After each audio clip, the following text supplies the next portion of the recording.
융합연구 총괄센터 2021 융합연구 아이디어 공모전 시상을 시작하겠습니다. 공모전 응시 기간이 상당히 짧았음에도 불구하고 적극적인 참여를 통해서 많은 팀들이 지원을 해주셨습니다. 시상은 융합연구 총괄센터 노영희 센터장님께서 해주시겠습니다.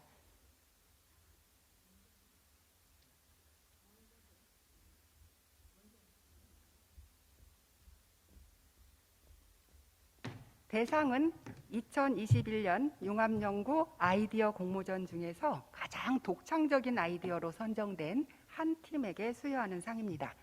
수상자는 옴브렐라 팀입니다. 옴브렐라는 단상위로 올라와 주시기 바랍니다.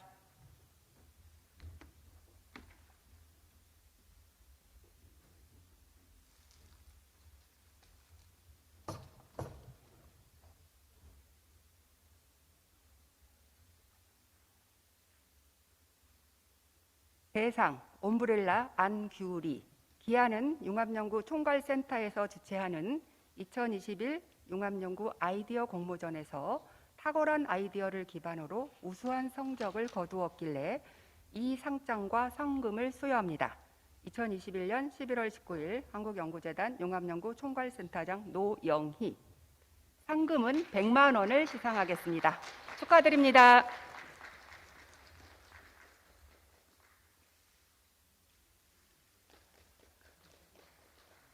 잠시 사진 촬영을 하겠습니다.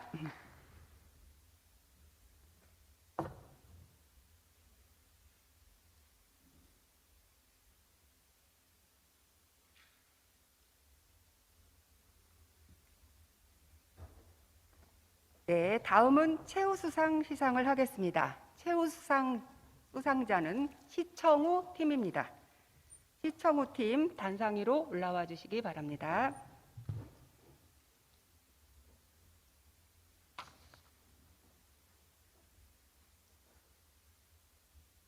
최우수상 시청우 팀, 이하 내용은 같습니다. 최우수상 팀에게는 상장과 상금 50만 원이 수여되겠습니다. 축하드립니다.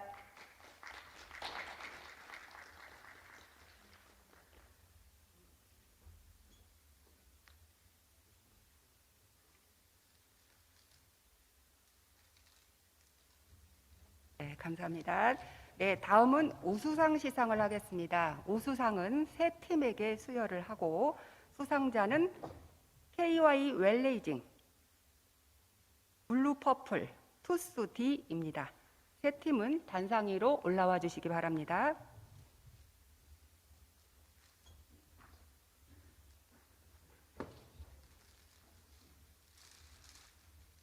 먼저 우수상 KY 웰레이징.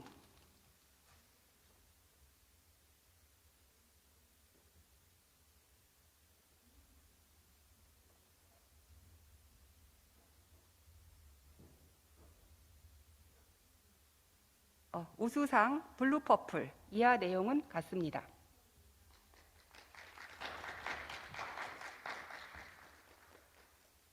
우수상 KY 웰에이징.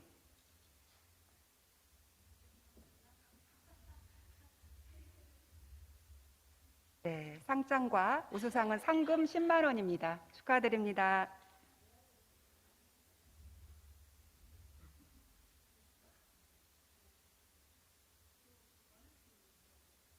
그럼 두 팀 졌습니까? 두 팀이죠?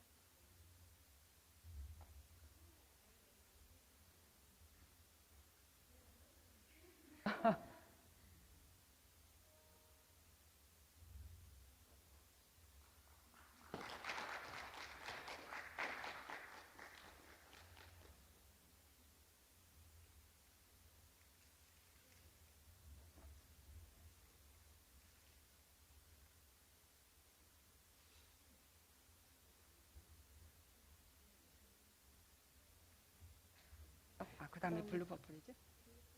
잠깐 에러가 있어서 죄송합니다. 두 번째 우수상 블루퍼플입니다.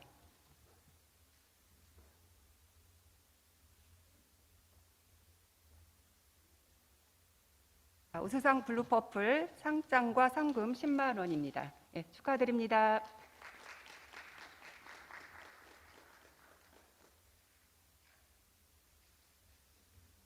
다음은 마지막 우수상 투수디입니다. 상장 투수디 이하 내용은 같습니다. 상장과 상금 10만 원이 동일하게 수여되겠습니다. 다시 한번 축하드립니다.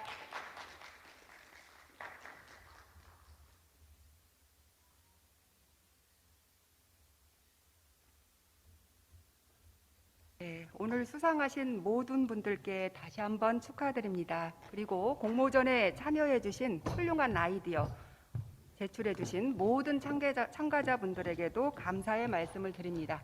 잠깐 수상하신 모든 분들은 단상으로 올라오셔서 함께 단체 사진을 촬영을 하겠습니다. 잠깐 단상으로 이동해 주시기 바랍니다.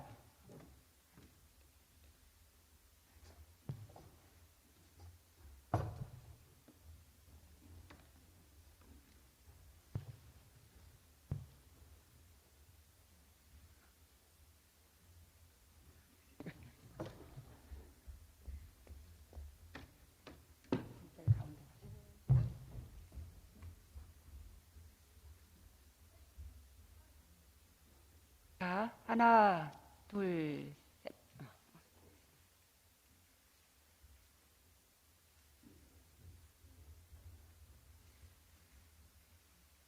올해 처음으로 이 아이디어 공모전을 개최를 했는데요. 아마 내년에는 더더욱 그 대상자를 확대해서 더 성황리에 진행을 할 것을 약속드립니다. 모두 축하합니다. 안녕하십니까. 2021년 융합연구 허브콘 컨퍼런스 및 성과 발표회에서 사회를 맡은 융합연구 총괄센터 단국대학교 장종화 교수입니다.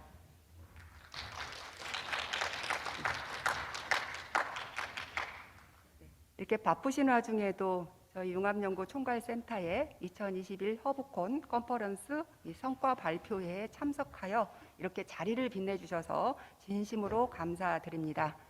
이번 21년 허브콘 컨퍼런스 및 성과 발표회는 32개 팀의 일반 공동연구 지원사업 팀뿐만이 아니고 융합연구의 저변 확대를 위해서 16개의 연구소와 학회들이 함께 참석하여서 공동학술대회를 개최하게 되었습니다. 그럼 지금부터 융합연구 총괄센터 21 허브콘 컨퍼런스 및 성과 발표회를 시작하겠습니다. 먼저 국민의례가 있겠습니다. 잠시 자리에서 일어나셔서 단상에 있는 국기를 향해 주시기 바랍니다.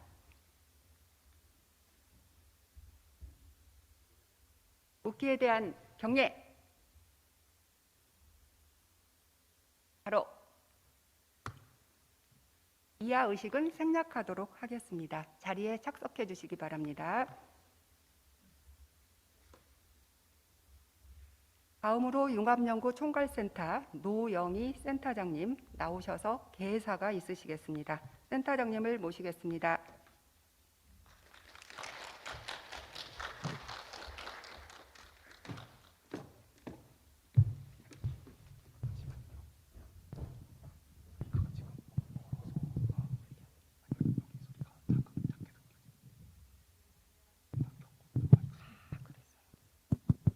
안녕하세요.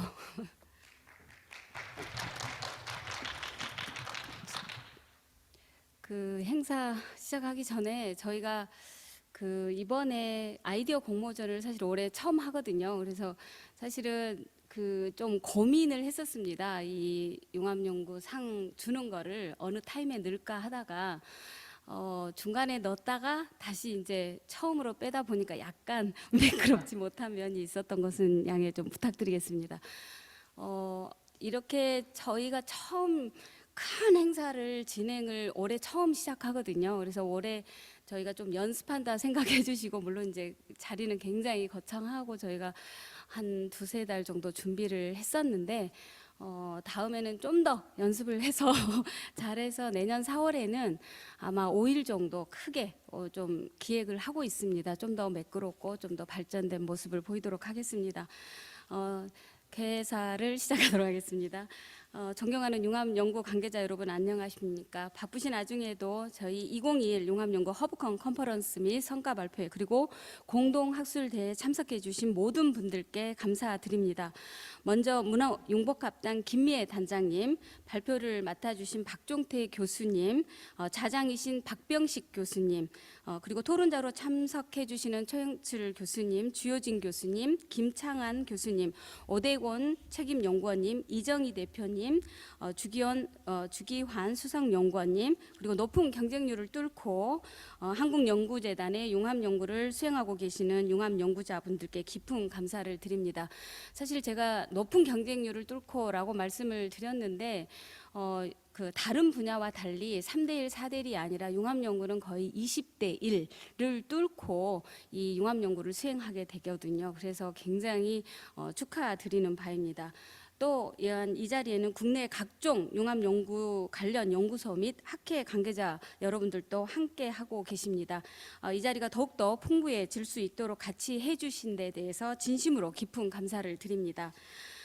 지금까지 저희 융합연구 총괄센터는 융합연구의 허브 역할을 하는 기관으로서 융합연구자들이 상호 소통하고 협력할 수 있는 기반을 마련하고 융합연구 성과와 융합연구 아이디어를 공유하고 협력적인 성과를 낼 수 있는 소통의 장을 마련해 왔습니다.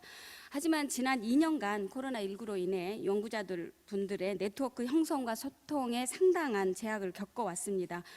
그러나 융합이 잘 되기 위해서는 제가 생각하기 위해서는 자꾸자꾸 모여야 된다고 생각하기 때문에 융합연구의 시너지를 극대화하기에 이번에는 온라인과 오프라인을 결합한 행사를 개최하기로 사실 고심 끝에 결정하였습니다.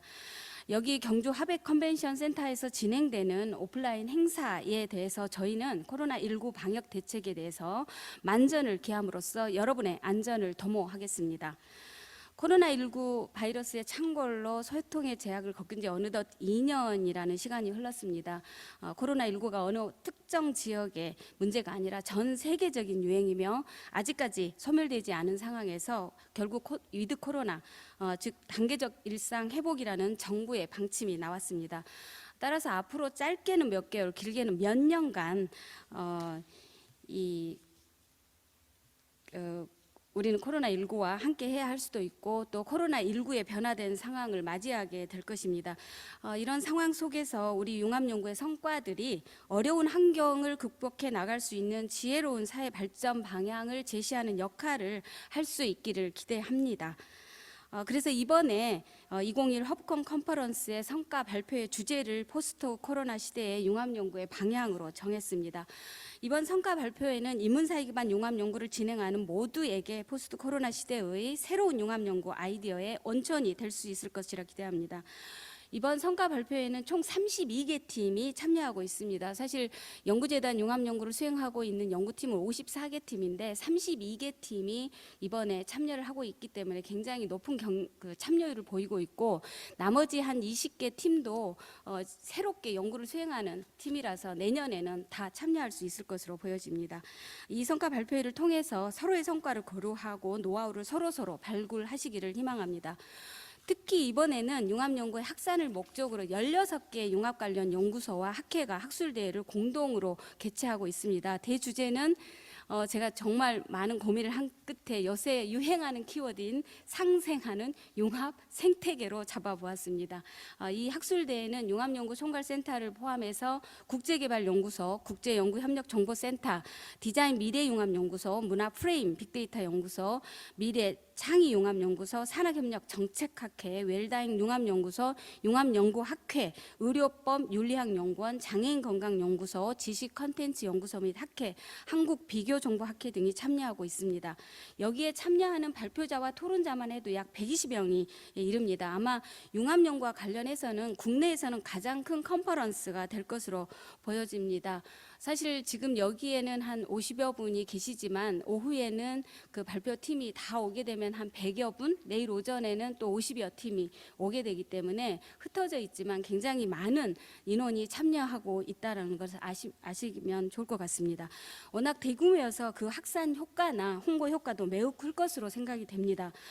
저희 센터는 확산의 효과를 최대화하기 위해서 이와 관련된 기사를 홍보를 굉장히 활발하게 하기 위해서 지금 이미 30여 개의 기사를 냈고 앞으로도 이 발표 이후에 60여 개 이상의 기사가 나올 것으로 보여집니다. 각 학회 및 연구소별 기사를 포함해서 연구팀별 성과를 깊이 있게 조망하는 기사들로 알차고 또 진정성 있게 담아내고 있습니다. 이는 예산을 결정하는 정책 입안자나 이후 융합연구에 관심 있는 연구자들에게 큰 가이드나 의미 있는 기사가 될 것으로 보여집니다. 또 더 나아가서 융합연구의 확산을 학계로만 제한하지 않고 대학생 및 초중고생까지 확대할 필요가 있다고 생각을 합니다. 그래서 이번에 대학생 및 대학원생을 대상으로 융합연구 아이디어 공모전을 실시했습니다.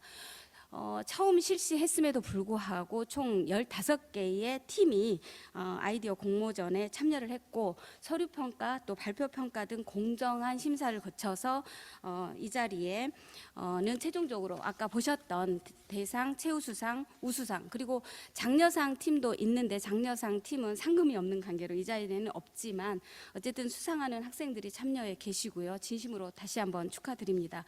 다음에는 초중고생 그리고 일반인까지 확대해서 융합적 사고를 기반으로 융복합적 시대를 리드할 수 있는 인재를 발굴하고 융합화의 확산을 도모하겠습니다. 이번 융합연구 컨퍼런스 및 성과 발표를 통해서 융합연구 방법론을 공유하고 또 새로운 아이디어를 창출하시기를 바랍니다. 또한 인문사회 기반 융합연구의 도약에 앞으로도 함께 계속해 주시기를 부탁드립니다. 마지막으로 저희 융합연구 총괄센터는 융합연구의 선진화를 위해 지금처럼 끊임없이 최선의 노력을 다하겠습니다. 융합연구자 간 네트워킹 활성화, 국내 융합연구 동향 분석, 그리고 융합연구 성과 분석을 통해서 보고서를 발간하고 공유함으로써 융합연구 활성화에 기여하도록 최선의 노력을 다하겠습니다. 다시 한번 귀중한 시간을 내어 이 자리에 함께해 주신 모든 분들께 깊은 감사의 말씀을 올립니다. 감사합니다.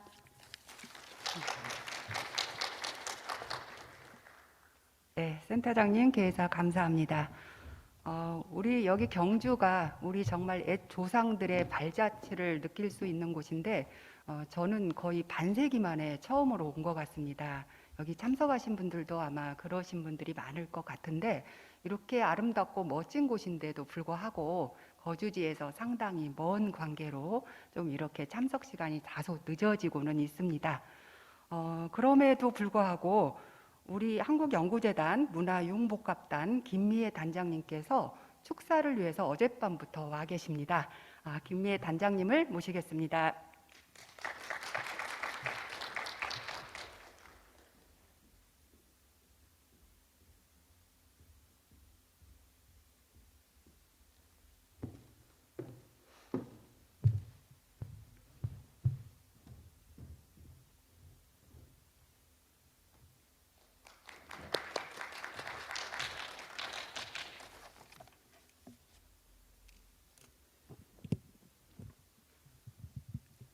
안녕하십니까. 방금 소개받은 한국연구재단 문화융복합단 단장 김미애입니다. 다시 한번 인사드리겠습니다.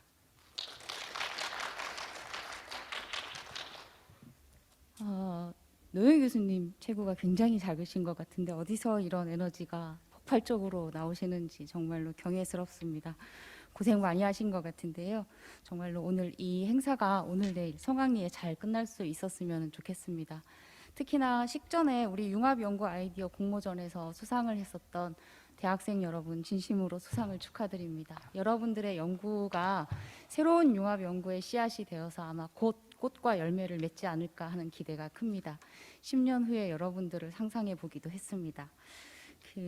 우리나라 속담 중에 사공이 여럿이면 배가 산으로 간다라는 게 있는데 최근에 러시아에서는 이 속담의 내용이 오역이 돼서 이제 그 러시아 대사관님들이 외국에서 오면 한국에서 이런 속담이 있다는 이야기를 많이 한다고 합니다. 한국에는 사공이 여럿이 모이면 배가 산으로 간다라는 속담이 있는데 이게 무슨 뜻이냐 그러면 여럿이 힘을 합치면 안 되는 일이 없다 이런 뜻으로 쓰인다고 합니다라고 이야기를 한다고 합니다. 물론 우리의 내용하고는 조금 달라지기도 하고 시대적인 그 오역으로 인해 가지고서는 더 근사한 해석이 되기도 했지만 융합 연구의 의미에도 또 이런 이야기가 맞지 않나라는 생각이 들기도 합니다. 그 과일이나 꽃들이 특히 처음에 시작을 할 때는 초록으로 시작을 해서 각기 다른 색깔의 과일들을 열매를 맺기도 합니다. 초록에서 빨간색의 과일을 맺기도 하고 초록에서 노란색의 과일을 맺기도 하고 초록에서 하얀색의 과일을 맺기도 하는데 처음에 시작은 각자의 학문에서 시작하는 연구에서 출발을 하고 있지만 각기 맺어지게 되는 다양한 형태의 과일과 모양과 성분으로 인해서 사람에게 도움이 되고 있는 성분 자체도 달라지고 있는 부분들이라 여러분들이 하고 계시는 이 융합 연구가 어쩌면은 그런 좋은 효과를 볼 수 있는 그런 초석이 되지 않을까라는 생각이 들기도 합니다. 사실은 저는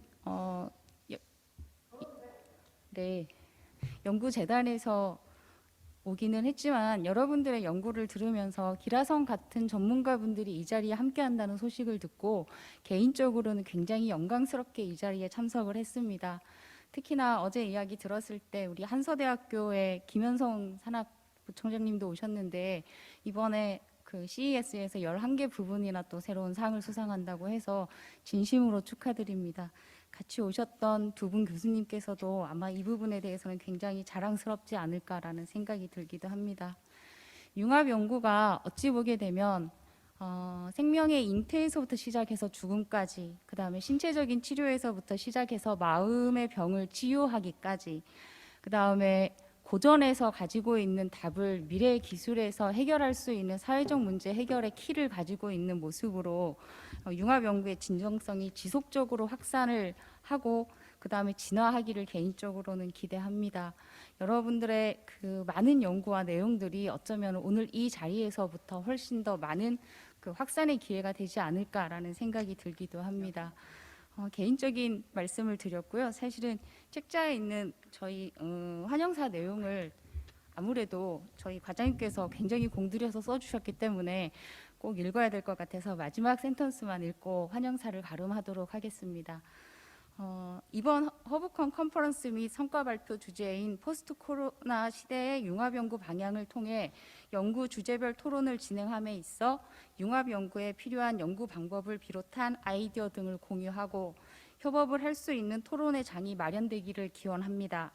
또한 국민의 관심사가 높은 사회 문제 전반에 선제적으로 대응하고 서로 다른 전공 영역 연구자들이 모여 관련 전문가를 양성하는 등 인문사회 기반의 융합 연구가 지속적으로 성장할 수 있도록 협조 당부드립니다.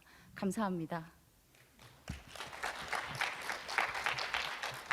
네, 단장님의 아낌없는 격려 말씀 감사드립니다. 자, 이제부터 본격적으로 허브콘 컨퍼런스를 시작하겠습니다. 먼저 기조 발제는 당국대학교 박종태 교수님께서 메타버스 시대가 오고 있다라는 주제로 발표해 주시겠습니다. 발표 후 이어지는 토론회는 좌장으로 동국대학교 박병식 교수님 자리하셨습니다. 토론자로는 계명대학교 김창환 교수님 참석하셨습니다. 한국전자통신연구원 오대곤 책임연구원님 자리하셨습니다. CDN 파트너스의 이정희 대표님 참석하셨습니다. 정보통신산업진흥원의 주기환 수석연구원님 자리하셨습니다. 가톨릭 관동대학교 주효진 교수님 자리하셨습니다. 충북대학교 최영출 교수님 참석해 주셨습니다.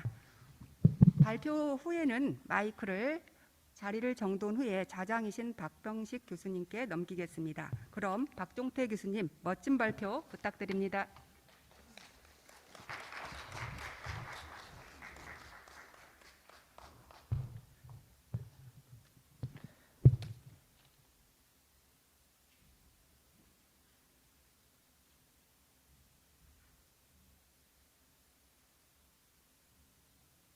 네, 안녕하세요. 오늘 방금 소개받은 당국대학교 치과대학의 박종태입니다.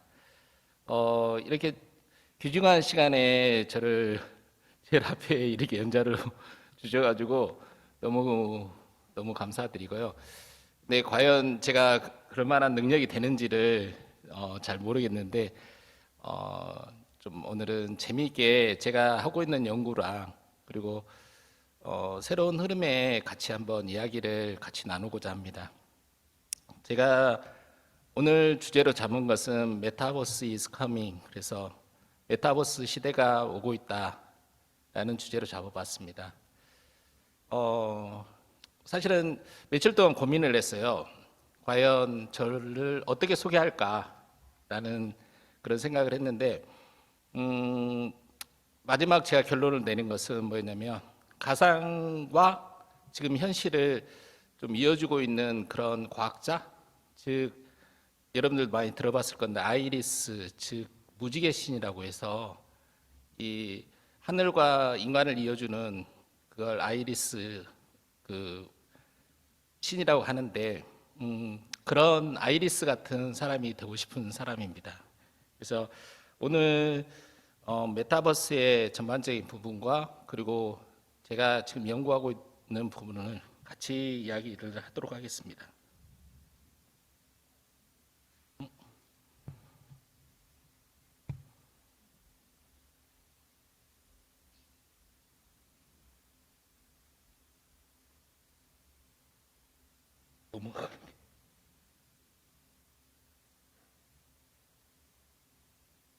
자, 우선 메타버스는 여러분들이 다 들어보셨을 거라고 생각돼요. 그래서 일반적으로 뭐 초월 그 이상을 뜻하는 그리스어에서 탄생된 메타하고 그리고 세상 또는 우주를 뜻하는 유니버스. 근데 많은 사람들이 버스라고 하시는데 어찌 보면 버스도 맞지 않을까? 많은 사람들이 같이 타니까 그런 생각을 해보고 벌스죠. 그래서 그런 합성으로 가상 세계하고 현실 세계가 융합되는 그런 상호작용하는 3차원 초현실 세상을 말하고 있습니다. 근데 이 의미는 너무 그냥 철학적인 의미이다 보니 제가 한마디로 제가 결론을 한번 내려본 건 아바타로 살아가는 것이지 않나라는 생각을 해봅니다. 그래서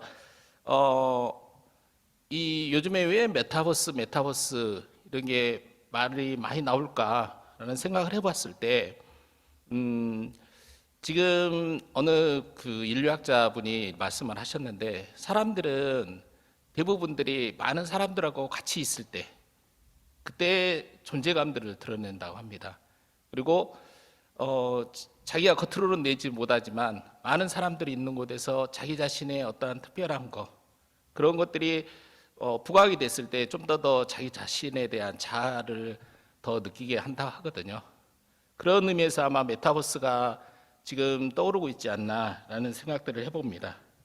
그래서 이런 아바타를 통해서 현실과 비현실 모두 공존할 수 있는 그런 생활형 게임형 가상세계라는 의미로 폭넓게 이렇게 사용을 하고 있습니다.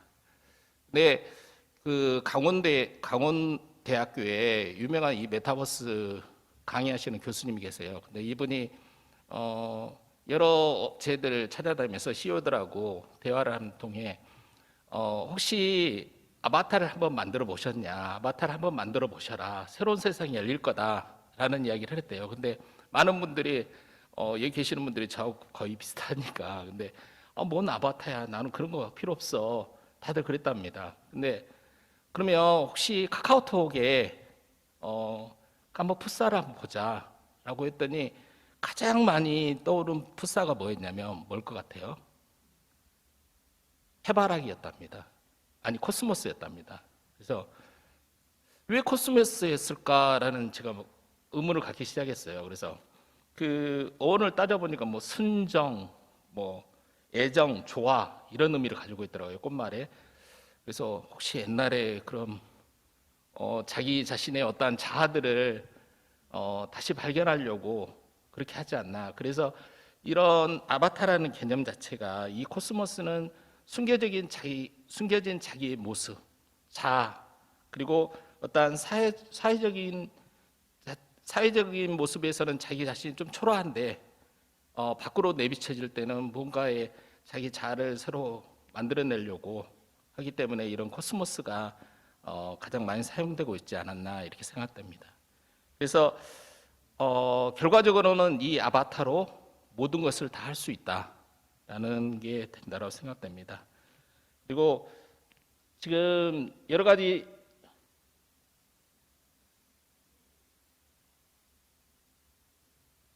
인디게이트 되나요? 인디게이터가 안 되니까 이 에픽이라는 이 회사가 있어요. 근데 이 에픽케이스 게임즈의 팀 스원이 대표가 했던 이야기가 이 메타버스는 인터넷의 다음 버전이다라는 이야기를 합니다. 이 말은 어떠한 인터랙티브한 디지털 세상을 만들어 가겠다라는 그런 의미이기도 해요. 그러면 더 쉽게 말한다면 일반적인 지금까지의 인터넷은 인터넷 때문에 지금 사실은 전 세계를 뭐 새로운 방향으로 만들었는데 지금 현재의 인터넷은 어떠한 평면상의 2D 개념이란다면 이 메타버스는 3D를 배경으로 한 인터랙티브한 인터넷이다라고 감히 말씀드릴 수 있을 것 같습니다. 그래서 제가 생각할 때 이 메타버스를 위해서는 이 네 가지의 핵심 요소가 이렇게 필요하다고 생각됩니다. 그래서 저는 CPND라고 이렇게 이름을 줘봤는데요. 그래서 콘텐츠의 C, 그다음에 플랫폼의 P, 그리고 네트워크의 N, 그리고 디바이스의 D로 해서 이 CPND의 기술이 필수적으로 필요하다라고 생각합니다. 그래서 지금 현재 이 메타버스는 이 MZ 세대들이 이끌어가고 있습니다. 약 80% 정도가 사용을 하고 있다고 합니다. 그래서 이 디지털 네이티브 세상이 만들고 있는 어떠한 몰입형인 인터랙티브 콘텐츠 기술이 우선 첫 번째로 필요하고요. 그다음에 이 가상 세계와 현실 세계를 이어주고 있는 이 메타버스 플랫폼 기술이 필요로 합니다. 그리고 또 하나는 전반적으로 초지연적인, 그러니까 어떠한 그 늦어지는 그런 게 아니라 순간순간적으로 빨리 할 수 있는 네트워크 기술이 필요하고요. 그다음에 현실과 가상 세계를 이어주고 있는 초실감형인 그런 인터랙티브한 디바이스 기술이 필요합니다. 하지만 이게 기술이 있다고 해서 일반 유저들이 사용을 해야 되는데 너무 퀄리티가 높은 하이 레벨의 기술로 사용을 한다면 사람들이 다 접근을 못 하겠죠.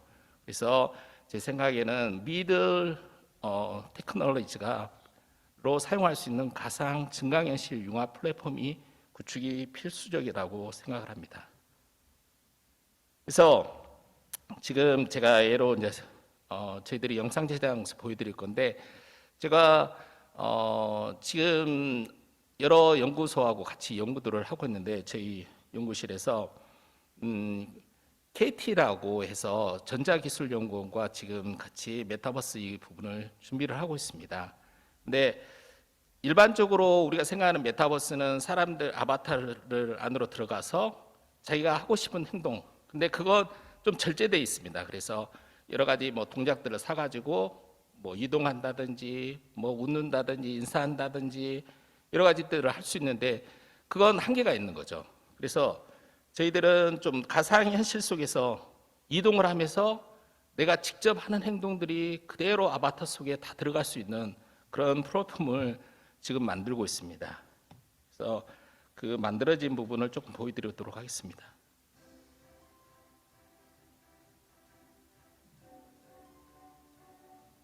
자, 이렇게 사람에게 풀바디로 여러 가지 센서들을 작동을 시키면 지금 사람들이 이렇게 행동들을 지금 12명까지 지금 공간들을 만들어져 있는데요. 센서들을 부착을 하고 그다음에 뒤에 배경들이랑 내가 원하는 공간들은 전부 다 꾸밀 수가 있고요. 그랬을 때 손가락 관절들도 구현들이 다 가능합니다. 지금 보이시죠? 그리고 행동들을 하는 것도 똑같이 입혀낼 수 있습니다. 즉, 이 위치 카메라를 통해서는 이 한 공간 속에 12명까지 들어가기 때문에 서로 부딪히면 안 되니까 그 위치를 통해서 서로 부딪힐 수 있지 않도록 그런 공간들도 지금 만들어져 있고요.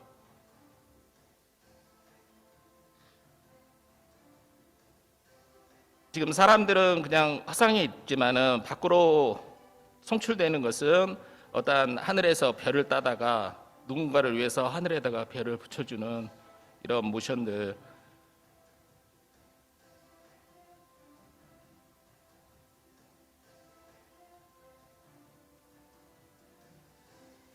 그리고 제스처 컨트롤도 더 가능하고, 그다음에 터치감도 진동 패턴을 20가지 정도를 지금 집어넣어서 진동들도 가능하도록 되고 있습니다. 그리고 물체하고 또 정합을 만들어 가지고 실제 우리가 문 속에 들어간다든지, 그리고 어떤 것을 만지다든지 이런 부분들도 지금 구현을 시켜놨습니다.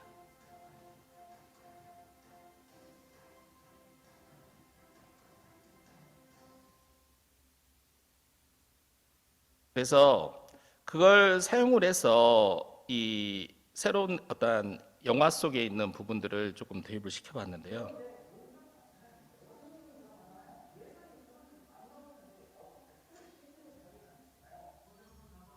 실제 우리가 아바타에서라든지 그런 영화들을 봤는데, 이게 지금 우리나라에서 이 메타버스 상에서 지금 구현이 지금 이루어지고 있습니다. 밖에 사람이 서 있는데 안에 우리가 CG 속에는 내가 원하는 어떤 로봇이라든지 어떤 캐릭터들이 그와 똑같은 동작들을 만들어낼 수 있도록 해져 있고요.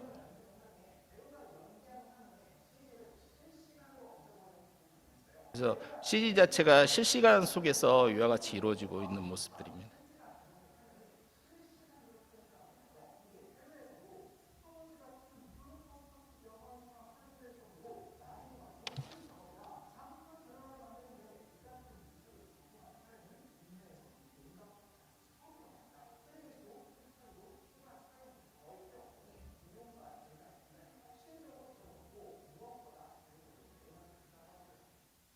네.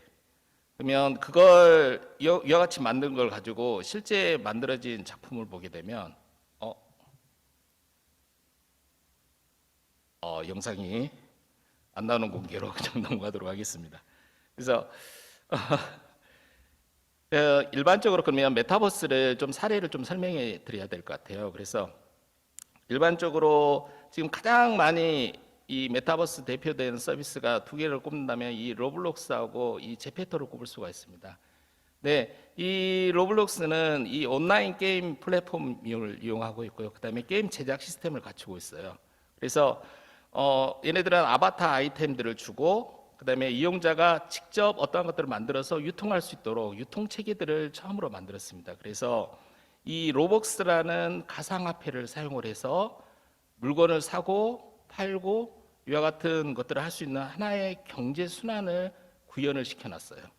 그래서 이 메타버스 안에서 상호 간에 서로 교류를 하고, 내가 어떠한 것들을 창작을 하고, 그리고 어떤 경제 활동을 할 수 있는 시스템들이 구축되어 있는 게 이 로블록스입니다.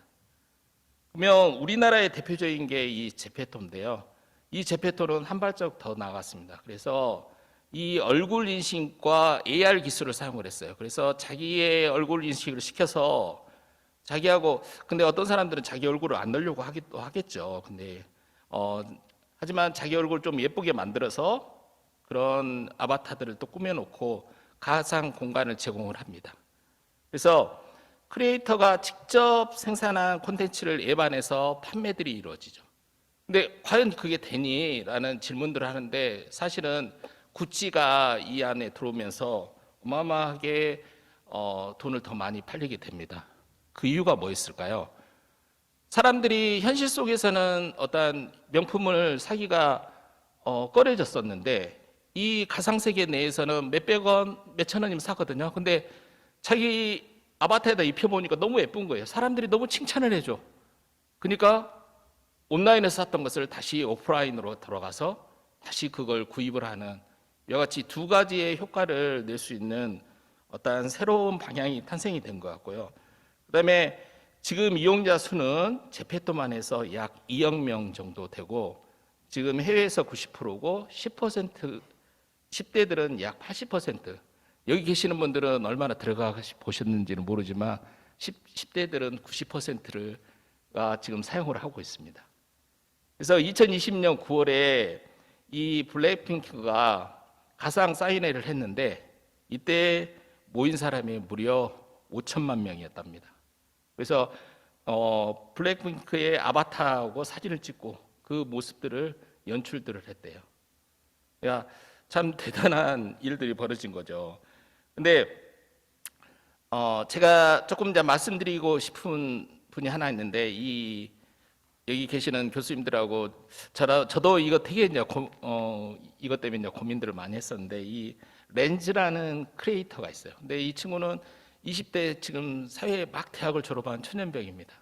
근데 이 친구가 이 메타버스를 접한 지가 얼마 안 되죠. 근데 이 친구가 이 안에 들어가서 신발도 사고 신발도 만들고 옷도 만들고 이런 것을 시작을 합니다. 근데 그때는 뭐 사람들이 다 모든 사람들이 하니까 어린 친구니까 이렇게 생각을 했는데 이때부터 이제 확장을 하기 시작을 해요. 그 안에다가 건물을 짓습니다. 건물을 지어서 새로운 학교의 개념에 어떠한 가게의 개념의 건물을 지어서 그 안에 사람들을 불러들이고 내가 잘하는 기술에 다른 잘하는 기술에 있는 친구들을 불러서 같이 코어를 해서 그 안에서 새로운 걸 또 만들어내고 그리고 수많은 사람들이 처음에 시작하는 사람들을 전부 다 이 안에 들어오기 위해서 거기서 교육을 다 시켜줍니다. 그렇게 하고 나니까 지금 현재 한 달에 1,500에서 2,000만 원 정도 번대요. 야, 제가 박사가 2개거든요. 그리고 치과대학 교수인데 저보다 월급이 많더라고요. 근데 야, 부럽다라는 생각도 했는데 실은 그것보다 더 큰 게 있다라고 생각됩니다. 우리가 기존의 기성세대들, 그러니까 저도 우리 은사님들 그리고 우리 부모님들한테 배웠던 거 내가 어떤 한 학과에 들어가서 그 학과에 관련돼 있는 어떠한 부분들에 관련돼 있는 걸 좀 잘해서 취업을 하고 이랬던 것 같아요. 근데 지금의 이 MZ 세대들은 어떠한 학과에 들어가서 그 과로 끝나는 게 아니라 내가 잘하는 거, 내가 어떠한 관심 있는 거 이런 부분의 것을 가지고 새로운 세상을 꿈을 꾸고 있다라는 자체를 느꼈습니다. 그래서 우리가 생각지 못하는 어떠한 부분들을 젊은 친구들이 새롭게 열어가고 있구나라는 것들을 한번 생각해 볼 수 있었습니다. 그리고 이런 디지털 그림 이런 것들은 너무 많이 되고 있죠. 그래서 미술관을 들어가지 않아도 그 안에 있는 정보부터 시작해서 어떤 것 다 갈 수 있고 그다음에 이제 여기 이제 노영 교수님도 공국대 교수님이신데 이 대학 축제 코로나 때문에 학생들이 축제도 하지 못하고 입학식이 안 되는데 이 건대하고 순천향대에서 이 2가지 행사를 했어요. 메타버스를 사용해서. 근데 요즘에 스캐너가 너무 잘 돼 있기 때문에 건물 하나 읽어내는데 하루면 쭉 긁어냅니다. 근데 이제 병합하고 하는데 이제 며칠은 걸리지만 건물 하나 긁어내는 데는 얼마 시간이 걸리잖아요. 캠퍼스 하나 긁어내는데 일주일이면 다 긁어냅니다. 그러니까 그런 부분들은 전혀 문제가 되질 않는데 순천향대에서 약간 이 에피소드가 있는데 학생들이 너무너무 좋아했대요. 야, 우리 학교 다르다. 처음으로 입학식에 이 안에 들어와가지고 새로운 친구들도 아바타 속에서 만나는데 근데 어디에서 조금 애들이 실망했을까요? 총장님 나오는 부분에서 그렇답니다. 지금 여기 나오지만은 다른 사람들은 다 아바타 속에 들어와가지고 즐게 하는데 총장님만 딱 이 가운을 입고 나오셔서 정자세로 원고 그대로 읽으셨대요. 그래서 많은 친구들이 이 부분에서 많이 빠져나갔다고 이런 들리는 후문이 있습니다. 그래서 메타버스는 좀 더 이런 벽을 좀 깨야 되지 않을까라는 생각을 해보고 있습니다. 그리고 채용 설명회들도 지금 다 이루어지고 있고요. 그리고 기업 생활 자체들도 나만 한 명만 이 공간 속에 들어있으면 다른 사람들은 그대로 그 안에로 불러들여서 같이 기업 생활들을 진행을 할 수 있는 코로나 상황에서는 요즘에 대기업들은 나뉘어져 가지고 출근들을 하는데 충분히 이 속에서 다 이루어지고 있다는 거죠. 그리고 이 맨체스터 시티에 가보면 그 안에서 경기들도 다 관람하고 있습니다. 근데 우리나라도 마찬가지로 우리 요즘에 문화적인 게 세계적으로 지금 나가고 있는데 지금 SM 같은 경우는 SM 내에 들어가게 되면 사람들이 항상 SM 가수들을 공연을 하는 게 아니잖아요. 그리고 특히 코로나 상황에서는 더 없으니까. 근데 그걸 이 메타버스로 만들어 놔버리니까 사람들이 SM에 놀러 와가지고 그 안에서 전부 다 많은 가수들의 공연들을 다 보고 그다음에 그 안에 있는 굿즈들을 다 사용하는 사과는 그런 현상들을 만들어내고 있죠. 그리고 실제 이 원격 기술 같은 경우도 이와 같이 홀로그램 그 핸드폰만 있으면 홀로렌즈를 이용을 해서 내 기계가 어떤 것이 고장이 났는데 그걸 잘 모르겠다 그러면 외부에서 그 부분들을 충분히 설명해 줄 수 있는 이런 부분들까지 다 진행이 되고 있습니다. 그리고 이제 제가 이제 되게 관심을 가지고 있는 부분인데 이 바이칼리스 서지컬이라고 해가지고 가상 속에서의 어떤 환자들을 만질 수 있는 요즘에 사람들한테 먼저 해본다는 것은 여러 가지 문제점이 있지 않습니까? 근데 이런 서지컬 쪽에서도 지금 도입이 되고 있는 부분입니다. 그래서 저도 지금 새로운 연구 과제를 지금 이쪽 방향으로 하나 준비를 하고 있는데 나중에 되면 그 부분들은 이야기하도록 하겠습니다. 그리고 지금 현재 지금 연구를 같이 하고 있는 전자기술연구원하고 하고 있는 부분은 조금 설명해 드릴까 합니다.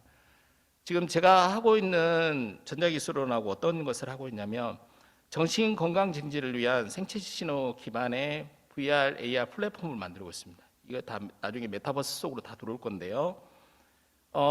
우선은 하드웨어적인 부분들은 지금 설계가 다 끝났고요. 그래서 죄송합니다.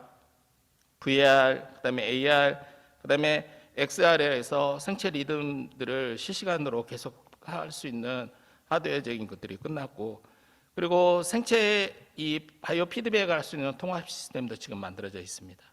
그리고 VR, AR 콘텐츠들도 이와 같이 한 10종, 그리고 각각 그 안에는 뭐 여기 드럼만 보여주고 있는데 드럼, 기타, 뭐 피아노, 다양한 악기들을 연주할 수 있는 이런 부분들을 콘텐츠들이 제작이 되어 있습니다. 그리고 이런 게 이제 플랫폼이 있어야 될 거 아니에요. 그래서 그 플랫폼 속에서 사용자 정보, 그다음에 그 친구가 어떻게 나아지고 있는지, 어떤 상태인지를 전부 다 분석하고 해줄 수 있는 그런 시스템들도 지금 만들어져 있습니다.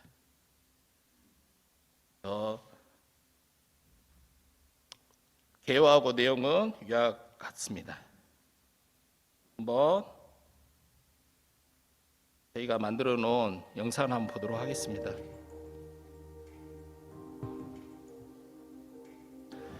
이건 어른용하고 아이들용 두 가지로 만들었는데요. 왜냐하면 머리 사이즈가 다르기 때문에, 그래서 각각 두 개의 버전으로 이와 같이 만들어져 있고, 다른 사실은 생체 신호 이 감별하는 여러 기교들이 많습니다. 근데 엄청 무겁고 여러 가지 막 설치해야 될 게 되게 많거든요. 근데 저희들은 좀 간단하면서도 좀 뽀다구나게 그런 식으로 좀 만들어져 있습니다. 그래서 이건 지금 홀로렌즈를 도입을 시킨 부분이고요. 홀로렌즈도 다 아실 거라고 생각됩니다. 그래서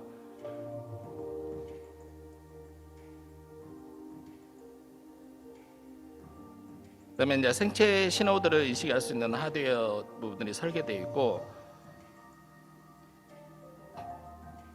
그러면 좀 전에 그 생체 신호를 할 수 있는 그걸 끼고 난 다음에 다시 이 HND기나 이와 같은 것을 끼게 되면 나의 생체 리듬과 그다음에 내가 어떤 운동이라든지 악기라든지 그다음에 여러 가지 활용되는 그런 것들을 같이 사용을 하면서 나의 신체 리듬들을 같이 파악을 하게 되는 거죠.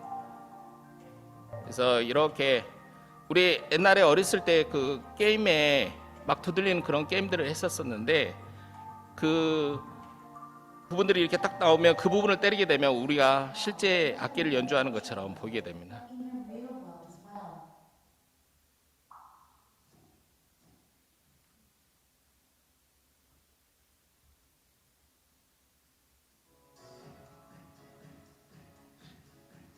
그래서 지금 저는 이렇게 우울증 이 포인트에 맞춰져 있는데 지금 저희 학교에 이 한 세트가 들어와 있어가지고 이걸 가지고 사실은 우선 학생들을 좀 3, 4학년들 졸업할 때 느끼는 그런 부분들을 좀 분석을 해줄 생각들을 하고 있고요.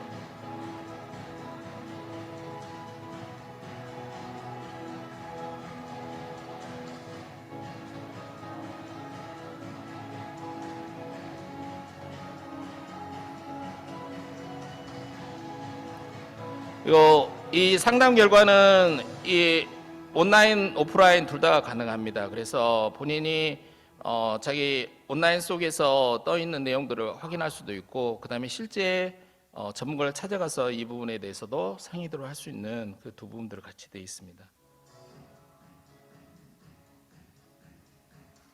그다음에 이건 미술 치료를 할 수 있도록 지금 홀로그램 렌즈를 사용을 해가지고 AR 기반이거든요. 그래서 AR 기반의 내용들이 내 앞에 정보가 떠오르면 그 정보 부분들을 제가 앞에 있는 타블렛에다가 그림을 그리게 되면 그거에 대한 정보 분석들이 쭉 이루어질 수 있도록 만들어져 있습니다.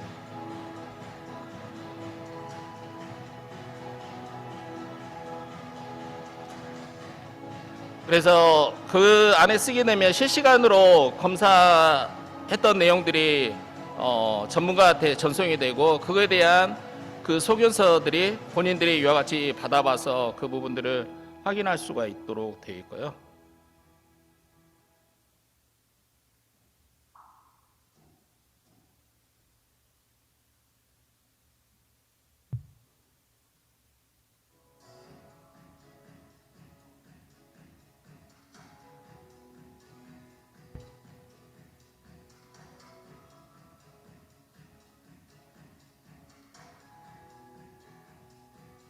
지금 어린 친구한테는 어린 친구에 맞는 키즈용으로 지금 XR을 끼우고, 그다음에 VR 이 HMD기를 사용을 해서 촬영하면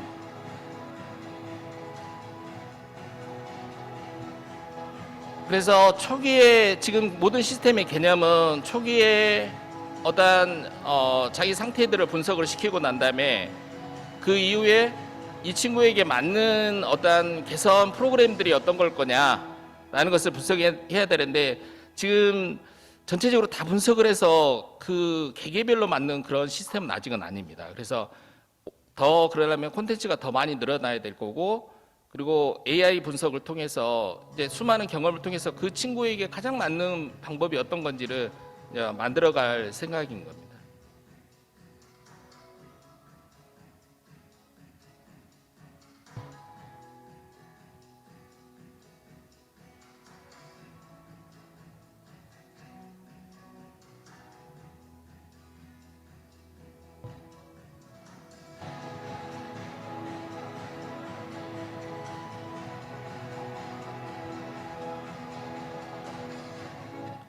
시간이 없는 관계로 조금 넘어가겠습니다. 그래서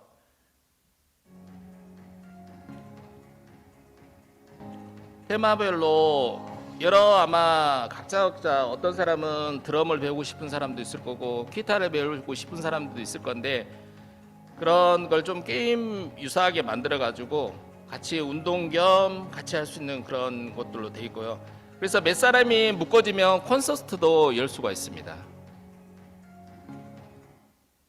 이렇게 돼 있고, 그다음에 이건 다크 메모리즈라고 해서 기억력 부분하고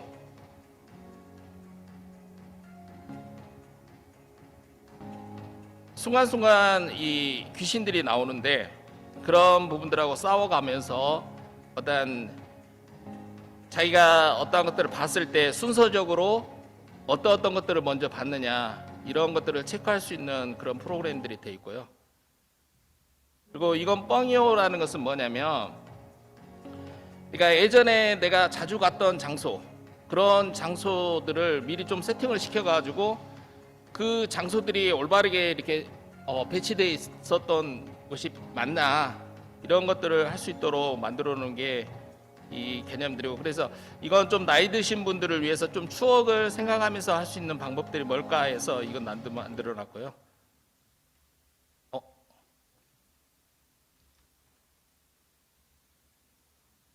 그다음에 이건 이제 힐링 숲인데,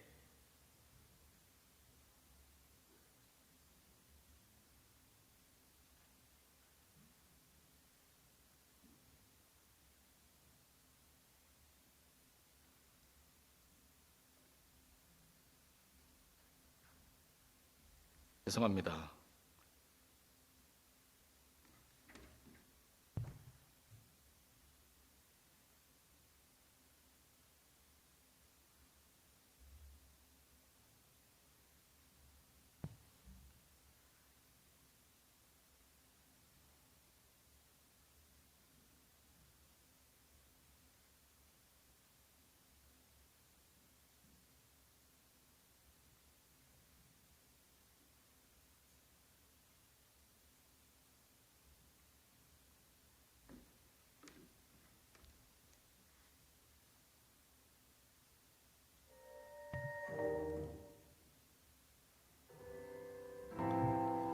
네, 이 힐링 숲은 저희가 한 6가지 정도의 힐링 숲을 만들어 가지고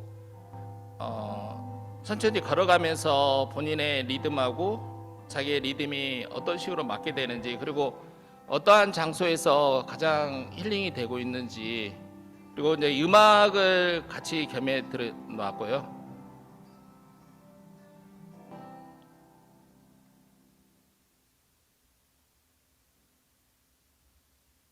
그리고 이제 이건 실제 EMDR 훈련 기법이라 해서 기관사들이 어떤 위험, 처음에 기관사들 될 때 아니면 어떤 위험의식들을 느꼈을 때 어떤 식으로 대처하고, 그런 부분들도 이와 같이 저희들이 구성을 시켜놨습니다. 그리고 나중에 그거에 대한 어떠한 검사들에 대한 코멘트들도 이렇게 돼 있습니다. 이거 지금 화면이 계속 넘어가 버려서 여기까지 보여드리는 걸로 하고, 그다음에 그러면 메타버스는 과연 미래는 어떻게 될까라는 것을 같이 조금 이야기를 해보도록 하겠습니다. 아까 전에 이제 제가 말씀드렸듯이 이 메타버스는 온라인의 어떤 새로운 세상을 여는데 어떤 패러다임을 쉬프트 시키는 충분한 조건들을 갖추고 있지 않나라는 생각을 해봅니다. 그래서 궁극적으로는 어디가 현실이고 가상인지 어떠한 그런 게 알기 힘든, 그래서 이걸 호접지몽이라 하는데, 여러분들도 다 아시죠, 호접지몽이. 그래서 이 장자가 꿈속에서 나비가 돼가지고 엄청 재밌게 놀았는데 깨고 나서 내가 나비가 된 건지 나비가 내가 돼서 놀았는지 그걸 꿈과 현실을 구분을 못하겠다라고 해서 나온 말이 이 호접지몽인데, 즉 가상과 지금 현실이 어떠한 믿기 힘들 정도로 워고할 수 있는 그런 시대가 도래되지 않을까라는 생각을 해봅니다. 근데 하지만 회의적인 부분들도 많이 존재를 하고 있습니다. 그래서 우선은 대부분이 일단 이 세컨드 라이프에서의 어떠한 서비스하고 어떠한 차별점이 있을 거냐, 이런 부분이 좀 필요할 것 같고, 그다음에 과연 코로나 이게 종식되고 난 이후에 과연 메타버스가 더 살아남을 수 있냐, 이런 부분들도 우려가 있다라고 생각됩니다. 그리고 이제 또 하나는 지금 대부분 많은 사람들이 이 뭐라 해야 될까, 테마주로 많이 이용을 해먹고 있습니다. 그래서 지금 일시적으로 어떤 주식들을 튀우거나든지 그 이슈몰이에 그런 우려가 좀 많은 것 같고요. 그래서 이제 결국에는 이 메타버스가 새로운 세상을 되기 위해서는 이 콘텐츠와 기술이 매우 중요하지 않나, 이런 생각을 해봅니다. 그래서 단순하게 아바타를 꾸미거나 팬미팅을 한다거나 뭐 홍보 이런 것으로 아니라 새로운 어떤 것들을 만들어내야 되지 않나, 이런 생각을 해보고 있습니다.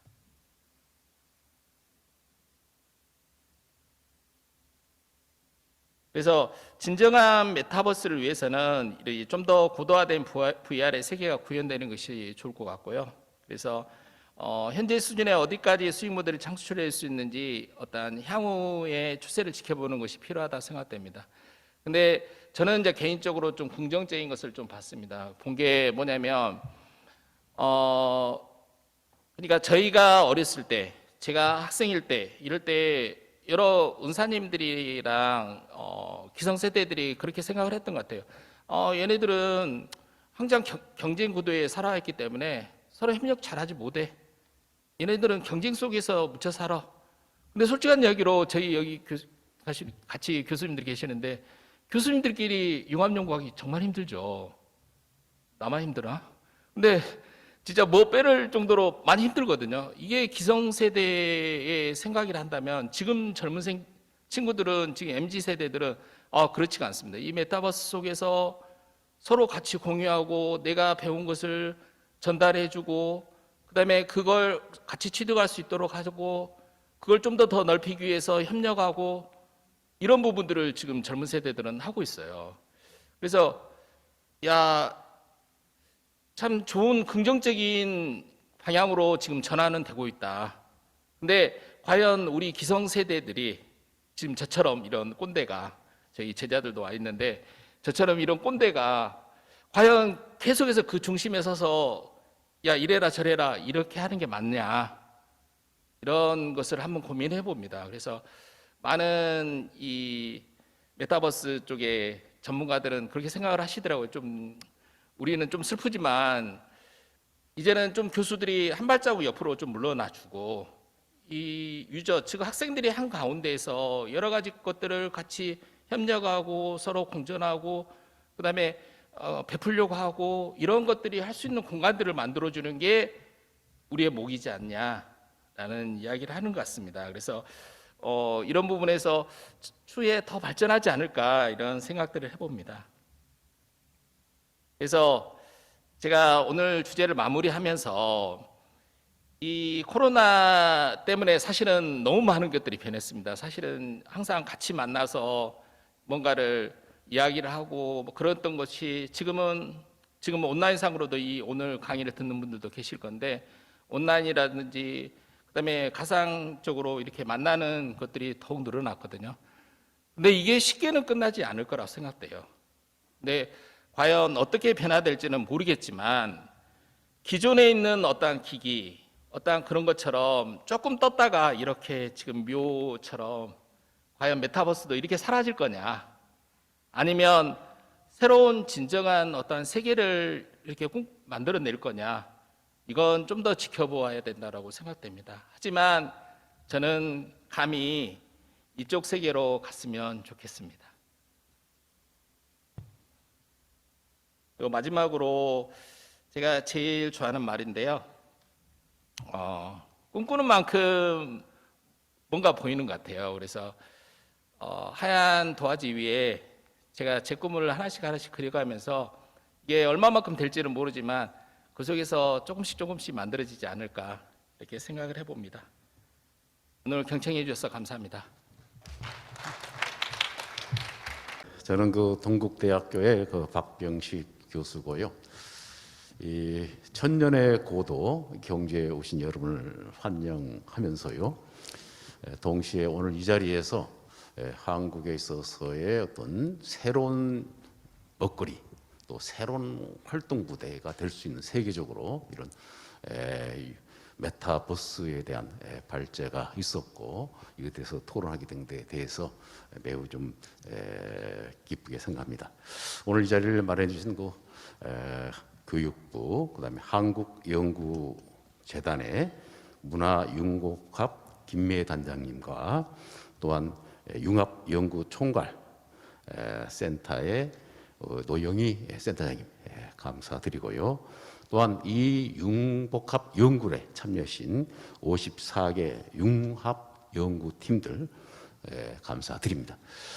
제가 생각할 때 정말 메타버스, 바로 페이스북도 이름을 바꿔서 주커버그가 10월 28일 날 바로 메타버스, 메타라는 이름으로 바꿀 듯이 바로 메타버스의 흐름은 단순하게 하나의 흐름이 아니라 한국 세계적으로 산업이라든가 또한 문화라든가 또한 과학기술 제반 분야에 큰 영향을 미칠 것이라고 생각이 듭니다.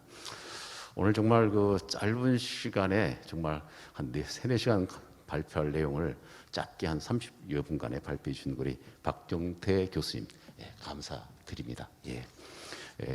그리고 이제 제한된 시간이 있어서 미리 참여자에게 양해 말씀드리는 것은 지금 12시까지 끝냈는데 한 12시 한 10분이나 15분까지 좀 양해를 좀 해주자는 말씀을 드립니다.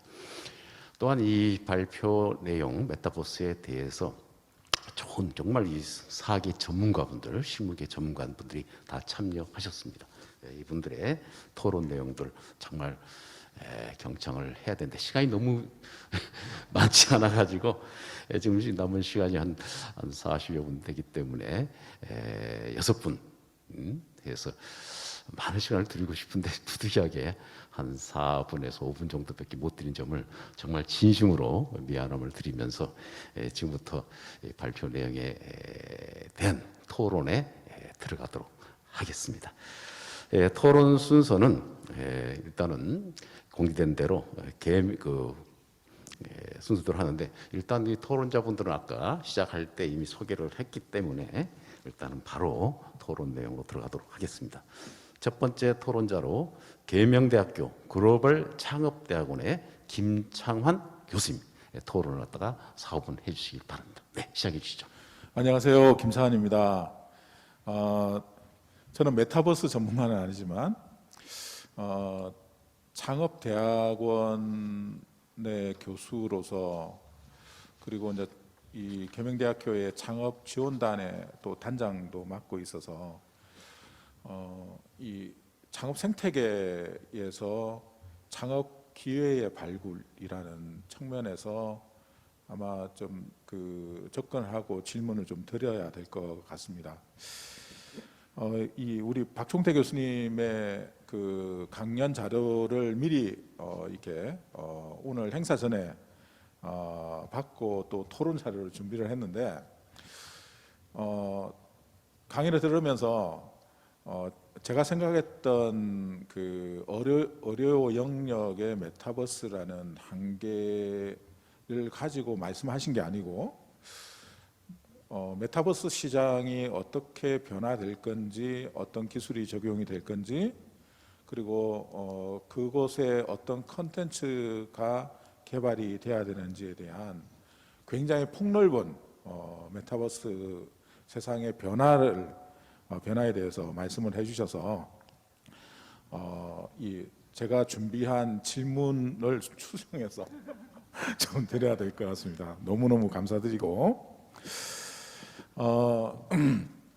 사실은 메타버스가 보면 우리 현실 세상의 디지털 트윈이라는 컨셉으로도 이렇게 해석이 될 수 있다고 생각을 하는데 사실 메타버스 세상은 트윈보다는 또 다른 넥스트 또는 디프런트 이 월드가 되지 않을까라는 생각을 합니다.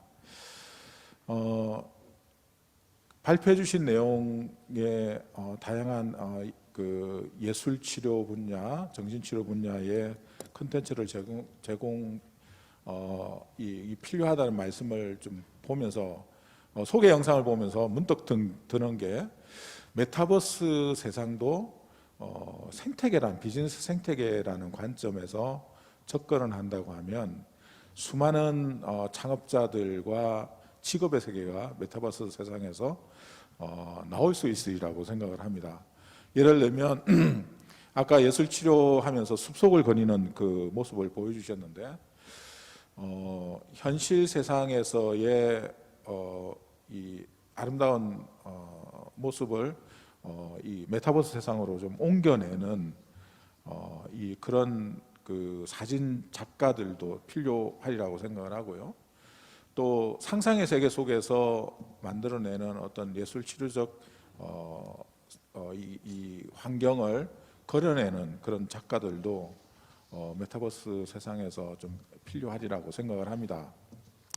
그런 관점에서 제가 질문을 좀 드리고 싶은 것은 지금 이 메타버스 세상이 이 우리 곳에 우리가 있는 세상에 굉장히 가깝게 와 있고 이제 시작을 하고 있는 발을 띄고 있는 그런 시대라고 생각을 한다고 하면 의료 분야와 관련해서 어떤 컨텐츠들을 만들어내는 이 직업의 시장 또는 사업의 기회가 과연 우리에게 어떤 것들이 있을까에 대한 이 질문을 좀 드려보고 싶습니다. 네, 질문 잘 들었습니다. 우리 방충태 교수님 일단 질문 다 받고 정리하다가 한꺼번에 하시는 게 아무래도 시간이 세이브 될 것 같아요. 그리고 또 혹시 추후 질문이 나오면 그때도 답변해 주시고요. 정말 시간 좀 잘 압축해 주셔서 감사드리고요. 두 번째 토론자는 한국전자통신연구원의 오대곤 책임연구원님께서 토론 좀 해주십시오. 네, 예, 반갑습니다. 네, 예, 그리고 오늘 우리 박 교수님, 네, 잘 들었고요.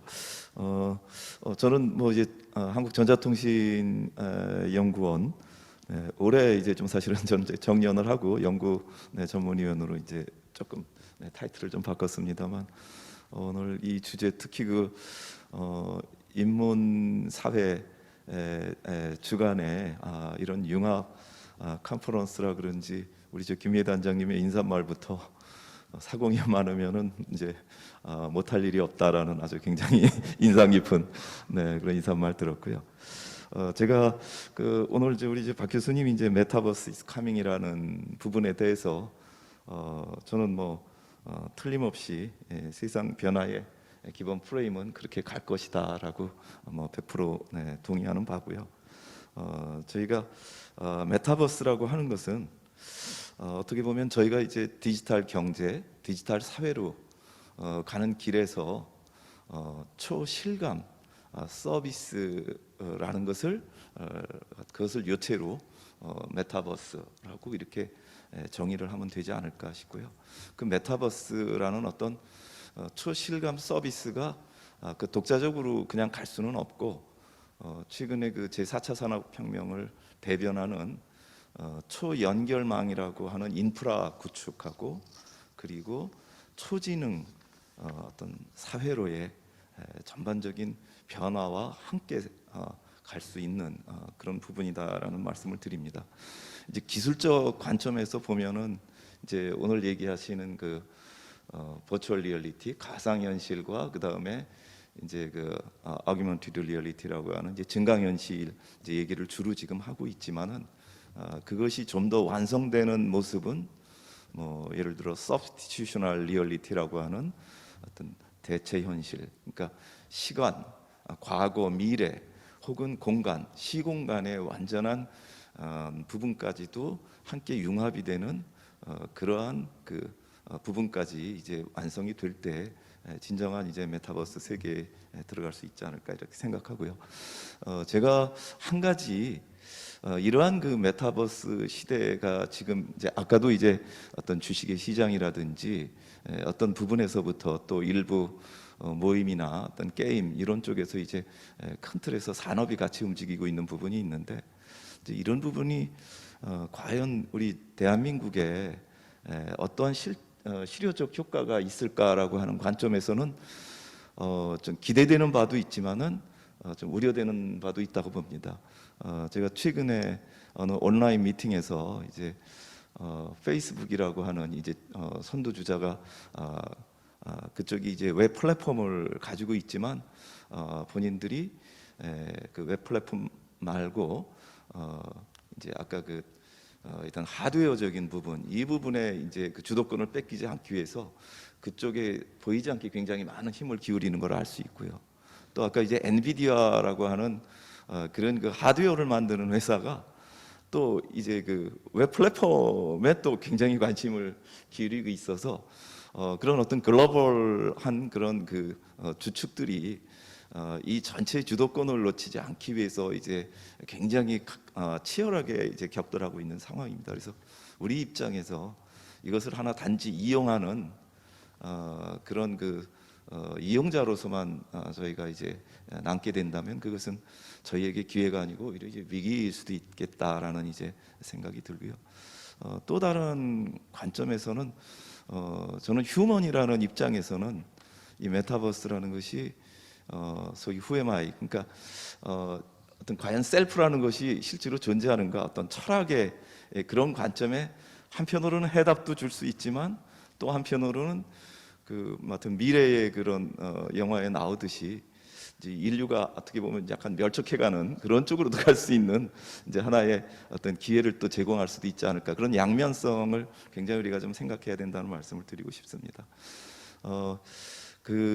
앞으로 포스트 코로나 시대에서의 융합 연구에 대해서는 제가 간략하게 두 가지 말씀을 드리고 싶은데 하나는 현재 얘기하고 있는 4차 산업혁명 이라는 큰 틀에서 아마 이제 같이 보는 것이 좋겠다. 오늘 우리 우리 노 교수님께서 우리 총괄센터장님께서 아까 그 주제를 정하셨는데 융합 그러니까 상생 융합 생태계 이 얘기를 하셨는데 바로 그것이 진짜로 4차 산업혁명의 가장 어떤 요체적인 부분인 것 같습니다. 그래서 그런 측면에서 상생 그리고 상생하는 소위 코 이노베이션이라고 할까요? 같은 함께 아이디어 공모전도 있었습니다만 그런 부분이 이제 꼭 필요한 것 같고 융합이라고 하는 것은 그 기반에 깔린 문화라고 생각을 합니다. 그래서 그건 반드시 이제 베이스에 당연히 이제 있어야 되는 부분이고, 바로 이제 생태계라고 하는 부분, 그 부분이 이제 옛날에 에고 스타일의 갑을 관계가 아닌 상생하는 형태의 생태 환경, 이제 이런 것들이 만들어져야 그래야 이제 실질적인 융합의 문화들이 이제 완성되지 않을까 싶고요. 제가 이제 거기에 한 가지 조금 더불어서 앞으로 미래 융합 연구 중에 우리가 조금 좀 고려해야 되는 게, 저도 그거 관련해서 아마 많이들 들었겠지만 탄소 중립이라고 하는 것들이 이제 전 지구적 어떤 위기, 기후로 인한 어떤 이제 위기 부분이 생각보다 굉장히 이제 심각한 시대에 와 있다라고 하는 부분이 있고요. 또 하나 이제 그거하고 맞물려서 제가 최근에 그 청색 기술 혹은 뭐 자연 모사, 생체 모방 기술이라는 것들에 좀 관심을 좀 갖고 있는데요. 여태까지 우리 이 지구상의 많은 부분이 2도씨 이상 올라가면은 뭐 생태계 현재 그 자연 생태계 50% 이상 이제 멸종이 된다고 하는 그런 근데 심각한 위기도 있는데, 현재 생존하는 많은 그 생명체에 들이 여태까지 생존해온 그 노하우, 그 지혜를 이제 배우는 기술인데, 우선 이런 것들이 같이 함께 좀 고려돼야 되지 않을까. 간단히 표현해서 기술과 사회, 즉 인문, 그것이 융합이 되고 거기에 또 추가해서 환경 혹은 자연, 이 세 가지가 기술, 인문, 자연이 함께 융합되어질 수 있는 그러한 융합이 아마 포스트 코로나 시대에 살아남을 수 있는 융합이 아니겠는가. 인문이 인간을 그동안은 이제 인간 중심이었지만 이제 인간의 어떤 욕심만을 추구하는 중심이 되어서는 이제 안 되겠다라고 하는 것, 그런 관점에서 그냥 코멘트 의견을 말씀드립니다. 뭐 할 이야기는 많으시고 따로 발표를 또 하셔야 될 것 같고요. 부득이하게 일단 약하고요. 다음에 토론자로는 시드 앤 파트너스의 이정희 대표님 토론해 주시죠. 네, 안녕하세요. CDN 파트너스 이정입니다. 저는 사단법인 여성 스타트업 포럼도 함께 운영하고 있고요. 제가 이 자리에 앉게 된 거, 그리고 훌륭한 교수님들과 함께 하게 된 거, 노영희 교수님께 너무 감사드립니다. 아마도 제가 이 자리에 앉게 된 가장 큰 이유는 이 메타버스를 활용하고 있는 사람 중에 한 사람이 아닐까라는 생각을 해봤는데요. 저는 이제 기업에서는 저희 회사는 스타트업 엑셀러레이터입니다. 그래서 스타트업들 발굴하고 투자하는 역할을 하고 있고, 그 사업 분야 중에 이제 교육 콘텐츠에 대한 개발이나 교육 프로그램 운영 등이 있습니다. 그 교육 프로그램을 요즘은 이제 핫하기 때문에 메타버스를 통해서 많이 운영하고 있고 콘텐츠를 개발하고 있습니다.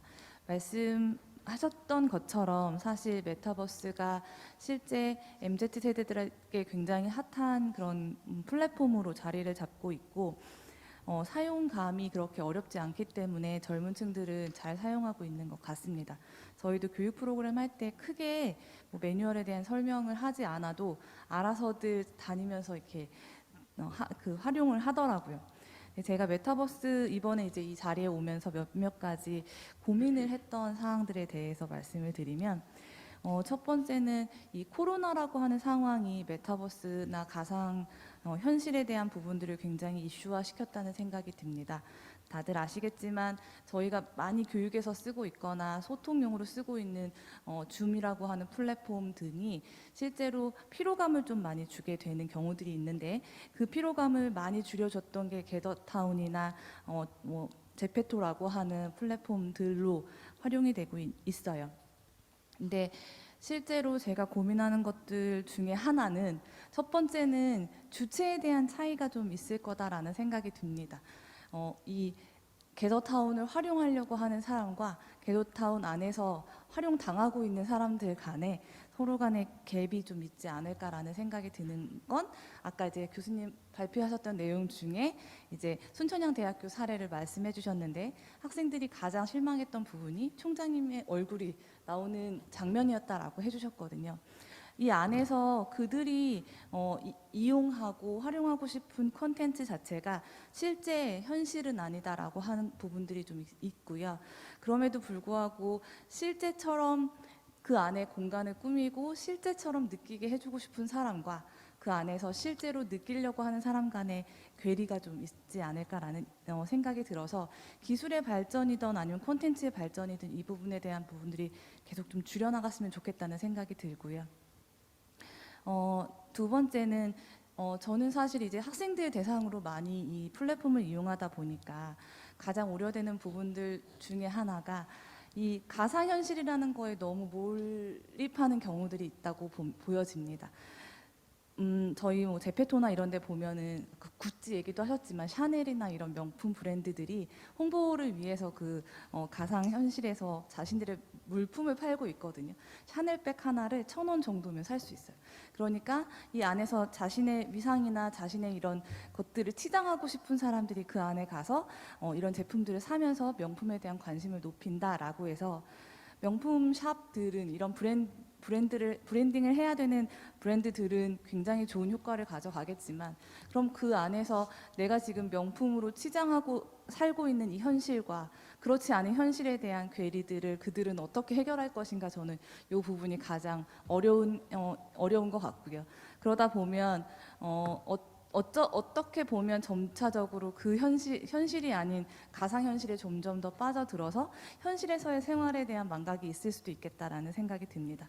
게다가 그나마도 줌 같은 경우는 제 얼굴이 보였고 게더타운도 그나마도 제 얼굴이 보일 수 있어요. 그래서 상호작용이라고 하는 부분에 있어서 서로의 얼굴을 보면서 소통할 수 있는데 실제로 제페토 같은 그런 완벽한 그 캐릭터가 이렇게 움직이는 그런 플랫폼 같은 경우는 상대가 정말 이런 사람인지 알 수 없고 그리고 내가 현실과 너무 다른 사람으로 그 안에서 활동할 수 있거든요. 좋게 말하면 부캐릭터라고 할 수 있겠지만 나쁘게 말하면 저와 완전 다른 사람으로 살 수 있기 때문에 지금 현재 게더타운 플랫폼 메타버스 플랫폼의 가장 이제 이슈되는 부정적인 부분들이 나중에는 이제 서로 뭐 사기도 일어날 수 있겠고 이런 부분들을 얘기하거든요. 그거 떠나서 그 전에 사람과 사람이 만나서 형성돼야 되는 대인 관계와 이 관계 안에서 형성되고 있는 인성에 대한 부분들이 오히려 그 인성을 조금 더 잘 형성되게 하는 부분을 저해시킬 수도 있지 않을까라는 생각이 들어서 오히려 너무 빠져들고 너무 그 가상현실에 살 수 있게 하는 그런 환경들은 조금 줄었으면 좋겠다라는 생각이 듭니다. 마지막으로 단순하게 좋은 기술들이 적용이 되고 교수님 하시는 것처럼 VR, AR 다 적용돼서 목적성을 가지고 기술이 적용돼서 기능화되는 건 전 좋다고 생각합니다. 근데 그 기술을 기능화시키는 그 과정에서 상대의 편의성, 그러니까 수혜를 받아야 되는 수요자들의 편의성이나 그들이 어떤 방법으로 조금 더 이 가상현실에서의 현실과 실제 현실에서의 현실을 연결할 수 있을까? 이 부분에 대한 것들이 조금 기술적으로 기술의 발전을 통해서 연결될 수 있는 그런 발전들도 있었으면 좋겠다라고 하는 게 제가 지금 말씀드리고 싶은 내용입니다. 네, 감사합니다. 네, 감사드립니다. 다음에는 정보통신산업진흥원의 주기환 수석연구원님 토론해 주시죠. 네, 정보통신산업진흥원의 주기환 수석입니다. 오늘 이 행사를 이제 주관하시고 개최하시는 이제 한국연구재단하고 융합연구 총괄센터,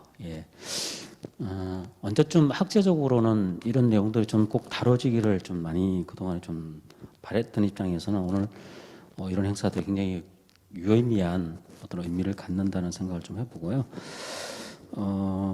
저희는 이제 산업진흥을 목적으로 하는 역할을 하다 보니까 사실은 이런 것을 산업적인 어떤 시각에서 어떻게 시장을 활성화시키고 관련 기업들을 이제 육성할 것이냐는 부분들에 많이 이제 관심을 가지게 됩니다. 근데 실제로 이제 조금 들여다보면은 가상 세계라는 이름으로서 저희가 다룬 거는 91년도부터입니다. 그리고 저희가 사이클을 봤을 때 한 4차례 정도의 지금 현재 도래한 시기까지 봐서 한 4차례 정도의 어떤 그 사이클이 있다고 생각이 되는데 그 첫 번째가 이제 저희가 91년도에 가상 세계를 준비하면서 했던 것이 바로 이제 93년도 대전 엑스포 행사의 이제 준비를 위해서 이제 홀로그램, 가상현실 그리고 이제 가상 세계라는 개념을 가지고 이제 진행을 했었고요. 이후에 쭉 진행하다가 이제 저희가 전담 기관이 이제 했을 때 정보통신부에서 2005년도 6년도에 저희랑 또 이게 애들이 계시지만 이제 인터넷 2.0이라는 그래서 메타버스라는 개념을 처음으로 저희가 이제 R&D적으로 이제 사용을 해서 진행을 해봤었고요. 이제 또 공백기가 좀 있으면서 이제 2009년도 정도에 세컨드 라이프에 이제 초점해서 아마 비즈니스적인 어떤 의미가 있지 않겠나라고 해서 정책적인 접근을 저희가 진행을 해봤었는데 역시 이후에 또 크게 시장적으로 이렇게 확산되지 못하고 지금에 이르렀고 아마 지금은 어떠느냐고 봤을 때 저희가 2018년도부터 이제 메타버스라는 개념을 들여다봤을 경우에 지금 시기는 과거의 시기하고 좀 다르다라는 이제 그 여러 가지 이제 근거들을 좀 확보하는 데는 성공을 했습니다. 그 첫 번째가 말씀드린 것 같이 이제 가장 중요한 기술이라고 할 수 있는 기반 기술할 수 있는 XR 기술들이 이제 어느 정도는 활성화되고 있다는 측면이 하나 있고요. 또 한 가지는 역시 5G 이상의 어떤 그런 이제 네트워크 환경들이 되겠죠. 그리고 이제 디바이스라든지 이런 플랫폼 컨텐츠들이 이제 과거에 비하면 굉장히 이런 환경들을 잘 버무려서 하나의 생태계를 만들어줄 수 있는 그런 단계까지는 왔다라고 저희가 지금 판단하고 있습니다. 아까 교수님께서 발표하신 중에서 이제 너무나 감사하게도 저희가 열심히 그 CPND라는 생태계 개념을 이런 그 분야에서는 많이 강조를 하고 있는데 또 교수님께서 또 그 내용을 또 강조를 해주셨더라고요. 다만 이런 점에서 또 걱정되는 것이 하나 있습니다. 이거는 뭐 저희 정부 사이드에서 했던 자기 고백일 수도 있는데 뭐냐면은 과거에 그래서 3D라든지 이제 VR도 있고요. 지금 이제 뭐 좀 영역은 다르긴 하지만 이제 블록체인 같은 것도 있고 하는데 그 영역이 다를 것 같지만 사실은 각각 영역들이 서로 굉장한 밀접한 연관성을 가지고 같이 진화하고 발전을 하긴 합니다. 그런데 3D 때 잘 아시겠지만은 굉장한 정책적 실패뿐만 아니라 산업으로서 실패를 했었죠. 예, 그렇게 했었고 VR도 뭐 XR이라는 개념으로 전부 이제 실감이나 이름으로 많은 이제 정책이나 아니면 학제적으로 이렇게 통일하는 개념들로 이제 도입을 하고 있지만은 그 상황 속에서 사실은 VR과 AR과 MR이라는 어떤 그런 부분에서 종사하는 산업군에 계시는 업체들은 각각 영역들이 사실 있으셨거든요. 이제 그런 부분을 잘 법원을 내지 못해서 어떻게 보면은 좀 어중간함에서 산업을 좀 이렇게 하다만 듯한 느낌의 어떤 그런 걸 좀 갖게끔 하는 게 있고 실제로 오랫동안 VR을 해오셨던 업체들은 많이 오히려 도산을 하거나 폐업을 하는 상황까지 벌어진 일도 있었습니다. 이제 그런 부분에서 메타버스도 한 가지 좀 걱정되는 부분이 있긴 합니다. 이제 그래서 과연 메타버스가 앞으로 또 확장성을 가지고 주류로 등장할 것이냐 문제에 되는데 제가 어떻게 보면 이 자리에서 이제 던지고 싶은 화두는 이런 문제들은 연구 쪽이나 학제적으로 좀 다루어 주셔서 그리고 거기에 대한 개념이라든지 어떤 그런 부분을 좀 정리를 해주시는 것이 실질적으로 산업이나 정책에도 큰 도움이 될 것이다라는 생각을 했고요. 그런 점에서 학계에서는 이제 이런 부분을 어떻게 정립해서 나가실 것인지에 대해서 나중에 차후라도 한번 의견을 주셨으면 좋겠다라는 말씀을 드리고요. 덧붙여 이런 의견을 드리는 이유는 저희는 산업으로 접근할 수밖에 없기 때문에 접근하지만 사실은 메타버스라는 환경은 저 같은 입장에서도 이게 산업으로 접근하기는 너무 융합성이 크고 거대 담론이라는 생각을 많이 하고 있습니다.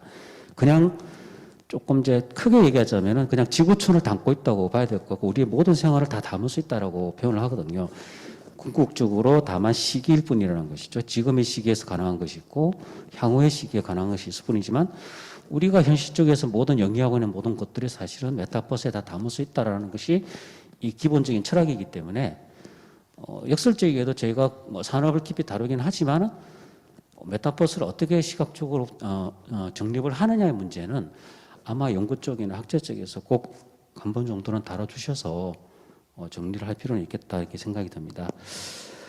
마지막으로 제가 진행하시는 거를 좀 참고로 말씀드리면 저희는 6대 전략 분야라고 해서 당연히 메타버스도 포함되지만 이제 의료, 제조, 교육, 쇼핑 그리고 국방 그리고 엔터테인먼트 영역 부분에서 R&D라든지 그다음에 개발 지원이라든지 제가 있는 판교에서는 이제 5G MLC를 실증 테스트하는 이제 기반을 갖추고 있습니다. 이제 그런 사업들을 이제 진행을 하고 있고 이것이 바로 이제 저희 회사는 CPND 생태계를 만드는 과정이라고 생각했기 때문에 혹시라도 이 행사 이후라도 이제 관심이 있으시거나 이런 부분에 대해서는 언제든지 저희가 같이 교류할 수 있는 어떤 그런 좀 기회를 가졌으면 하는 바람입니다. 예, 감사합니다. 네, 감사합니다. 정보통신산업진흥원 차원에서의 여러 가지 지원 방안도 제안을 드렸습니다. 다음은 충북대학교의 최영출 교수님 토론해 주시기 바랍니다.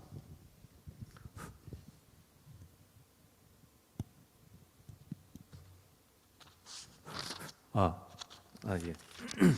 전 충북대학교 행정학과에 재직 중인 최영출이라고 합니다. 여기에는 충남대학교로 돼 있는데 이게 잘못됐습니다. 예, 충북대학교입니다.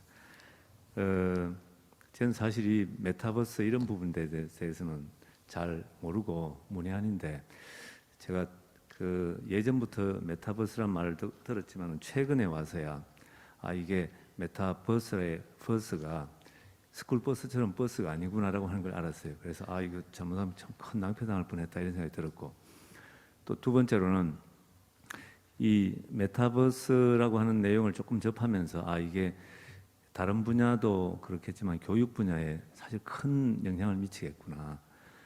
그런데 이제 저같이 사회과학을 하는 사람이나 또 이제 뭐 정년 퇴직을 몇 년 앞두고 있는 이런 사람들한테는 새로운 기술 배우고 하는 게 대단히 부담스럽거든요.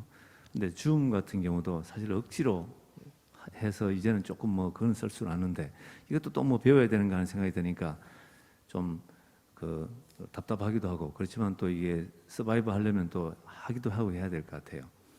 근데 제가 이제 요 내용을 들으면서 저 박종태 교수님한테 먼저 대단히 감사하다는 말씀을 드리겠습니다. 많이 배우게 해주셔서 많은 이해가 되었습니다. 이제 궁금한 부분 내지는 또 좀 우리가 이제 조금 생각해야 될 부분이 있을 것 같아서 한번 느낀 점을 말씀드리면은 우선 첫 번째로는 이 메타버스라고 하는 거하고 메타버스라고 하는 게 융합 연구에 주는 임플리케이션이 어떤 게 있을까? 이제 이런 걸 조금 이제 생각해 보게 됩니다.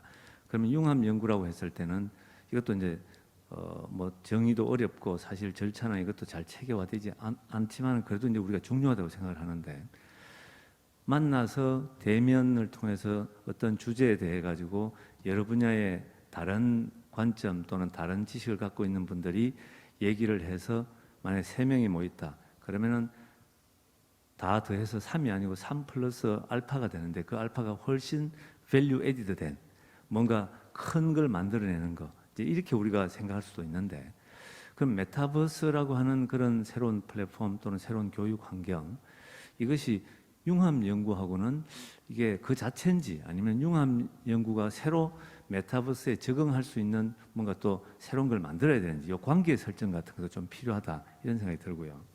그럼 두 번째로는 이제 교육계에 대해서 특히 많은 영향을 미칠 것 같은데 예를 들어서 이제 메타버스 환경 속에서 그러면은 학생들한테 대한 교육은 어떻게 시키고 예를 들어서 과목도 다 다를 거란 말이죠. 정치학, 저같이 행정학 이런 경우하고 물리학이라든지 또 실험을 해야 되는데 하고 또 무슨 체육이라든지 음악이라든지 이런 각 학문 특성별로 이게 다 다를 거다. 그렇다면은 여기에 맞는 또 새로운 교육 어떤 티칭 페다고지라든지 새로운 어떤 티칭 메소드가 다 나와야 될 거란 말이죠. 그러니까 이것도 아마 앞으로 많이 연구가 돼야 될 것 같은 그런 생각이 들고 그다음에 세 번째로는 그러면 오프라인하고 이 메타버스를 어떻게 결합시킬 건가 이제 이것도 대단히 좀 중요할 것 같습니다. 그러면 어떤 과목은 메타버스 형태로 하고 어떤 과목은 오프라인으로 할 건지, 아니면 하나의 과목 속에 이런 부분은 어떤 메타버스를 활용하고 또 오프라인은 또 어떻게 하고, 조별 편성 같은 거 해서 조별 어떤 활동 같은 걸 할 때 지금 오프라인으로 하는 거하고 제가 줌을 통해서 이렇게 하는 경우하고 학생들의 이게 좀 많이 다른 것 같아요. 그래서 그럼 메타버스가 많이 적용되고 할 때 그럼 이 오프라인으로 하는 거하고는 어떻게 이걸 결합시킬지, 이런 것도 또 숙제일 것 같고, 그다음에 또 하나는 이제 제도적인 지원 문제인데, 이런 제도가 이제 안착이 되기 위해서는 뭔가 정비가 많이 돼야 될 것 같습니다. 우선 정부가 해야 될 일이 있을 테고, 교육부부터. 그럼 정부가 이게 잘 제도적으로 되도록 교육 제도라든지 법령 등도 바꿔야 될 부분도 있을 테고, 또 한편에서는 지금 메타버스나 이런 게 다 시각 위주잖아요. 시각. 이게 이 눈으로 보는 거란 말이지. 그럼 우리나라에 시각 장애인이 한 25만 명이 됩니다. 이런 사람들은 그러면 어떻게 해야 될 건지, 또 그뿐만 아니고 다른 장애인들도 많이 있어서 접하지 못하는 분들도 많이 있는데, 이런 부분들은 그러면 계속적으로 소외되는 건지, 이것도 이제 정부가 해야 될 역할이고, 대학도 이거 이를테면은 뭐 각 과목의 커리큘럼 같은 거는 또 뭐 어떻게 해야 될지 많은 숙제가 있을 것 같아요. 교수들은 말할 것도 없고, 뭐 레포트는 어떻고, 성적 평가는 이거 할 때 어떻게 해야 될지 등등, 이런 것들이 많이 앞으로 나올 것 같습니다. 이제 그 끝으로 제 여기가 이제 융합 연구니까 융합 연구라는 것도 있고 융복합 연구라는 것도 있고, 그럼 이게 차이는 또 뭔지도 제가 좀 개인은 좀 궁금해요. 그다음에 융합 연구의 필요성 같은 건 저도 많이 느끼고 있는데, 실제로 여러 분야의 교수들이 모여가지고 어떤 하나의 주제를 가지고 다른 분야의 교수들이 연구를 하려고 할 때 연구의 어떤 절차라든지 이것도 사실은 좀 아직 덜 체계화되어 있는 것 같습니다. 제가 몇 년 전에 어떤 융합 연구의 과제에 같이 한번 들어가 본 적이 있는데, 공무원의 윤리라고 하는 부분이 있었어요. 그래서 철학과 교수도 있고, 저 같은 행정학도 있고, 또 인문 문학과 교수도 있고, 공대 교수도 있고, 융합 연구를 한다 이렇게 했는데, 어떤 과제를 하면서 결국에는 어떻게 했는가 하면은 챕터를 하나씩 나눠가지고 그거를 각자 나누어 쓰는 걸로 이렇게 거쳐버렸어요. 그래서 야, 이게 아닌 것 같은데, 그렇다면은 하나의 연구 주제를 놓고 여러 분야에 있는 분들이 와서 설정을 하는 것부터, 메소로지를 택하는 것부터 뭔가 이렇게 토론을 통해 가지고 뭔가 새로운 뭔가 창출해야 되는데, 그런 부분에 대한 어떤 절차라든지 방법론이라든지 이런 부분들이 이제 조금 더 나와야 되지 않을까, 이제 그런 생각이 좀 들었습니다. 오늘 또 이 세미나에서 많은 것을 배웠습니다. 감사드립니다. 네, 여러 가지 그 융복과 연구 방법론까지도 한번 좀 의견을 내셨습니다. 다음은 마지막 토론자로 가톨릭 관동대학의 주효진 교수님 토론해 주시죠. 네, 안녕하세요. 가톨릭 관동대학교 가이대학의 주효진입니다. 제가 최근에 지금 매주 거의 학회나 컨퍼런스를 가는 것 같은데요. 저부터 대부분 다 선배님들이신데 가장 무거운 분위기 학회인 것 같습니다. 지금 학생들도 있다고 그러는데 아마 제가 행정학 박사인데요. 10년 이상 행정학과 교수하다가 이제 의과대학 교수 된 지 7년 됐습니다. 그리고 저 역시도 융합 연구라는 걸 임상 교수들과 같이 하고 있는 연구자이고요. 그래서 아마 노영 교수님이 잠깐 와서 제가 5시간 왕복인데요. 5분 정도 하면 얘기할 수 있을 것 같은, 한 1분에 한 개씩 정도 말씀을 드리려고 합니다. 첫째는 앞서 최영철 교수님 말씀하신 저 역시도 사회과학자이기 때문에 박 교수님 말씀하신 부분들 중에서 사회과학자 입장에서 첫 번째는 이렇게 말씀드리고 싶습니다. 혹시 메타버스가 대한민국이 너무 열광하는 거 아닌가? 즉 다시 말씀드리면 최근에 미국에서 있었던 키워드 분석을 해서 메타버스라는 키워드 분석을 했을 때 우리나라가 전 세계에서 1년 주기로 봤을 때 가장 메타버스 키워드를 많이 쓰는 국가입니다.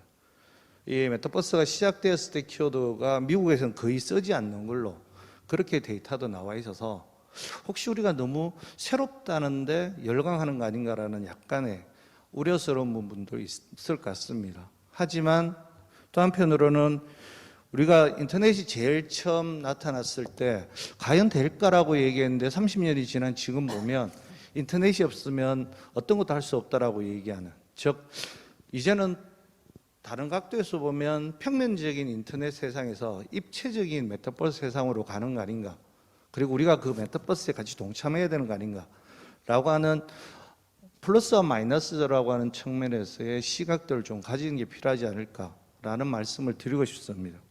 두 번째로는 발표자께서 주셨던 자료를 저희도 평면으로 받았을 때랑 오늘 입체로 보여주시는 것 전혀 차이가 있는 것처럼 메타버스를 얘기하는데 여기 학생분들도 계시기 때문에 메타버스를 넘어서 믹스버스를 더 많이 얘기하는 세상이 되었습니다. 다들 아신 것처럼 SM이라고 얘기하는 엔터테인먼트 에스파라고 얘기하는 그룹이 8명이라고 되어 있지만 실제 인간의 4명 그리고 우리가 아바타라고 하는 캐릭터가 4명 그래서 8인조라고 얘기하거든요. 또 한편으로 아마 가장 최근에 각광받았던 메타버스의 사례가 김갑생 할머니 김인 걸로 알고 있습니다. 온라인 세상에만 존재하는 거죠. 그런데 최근에 이 오프라인 세상에서 김이라고 하는 것들을 3종의 김을 해서 완판을 해서 아주 이렇게 센세이션을 일으킨 적이 있습니다.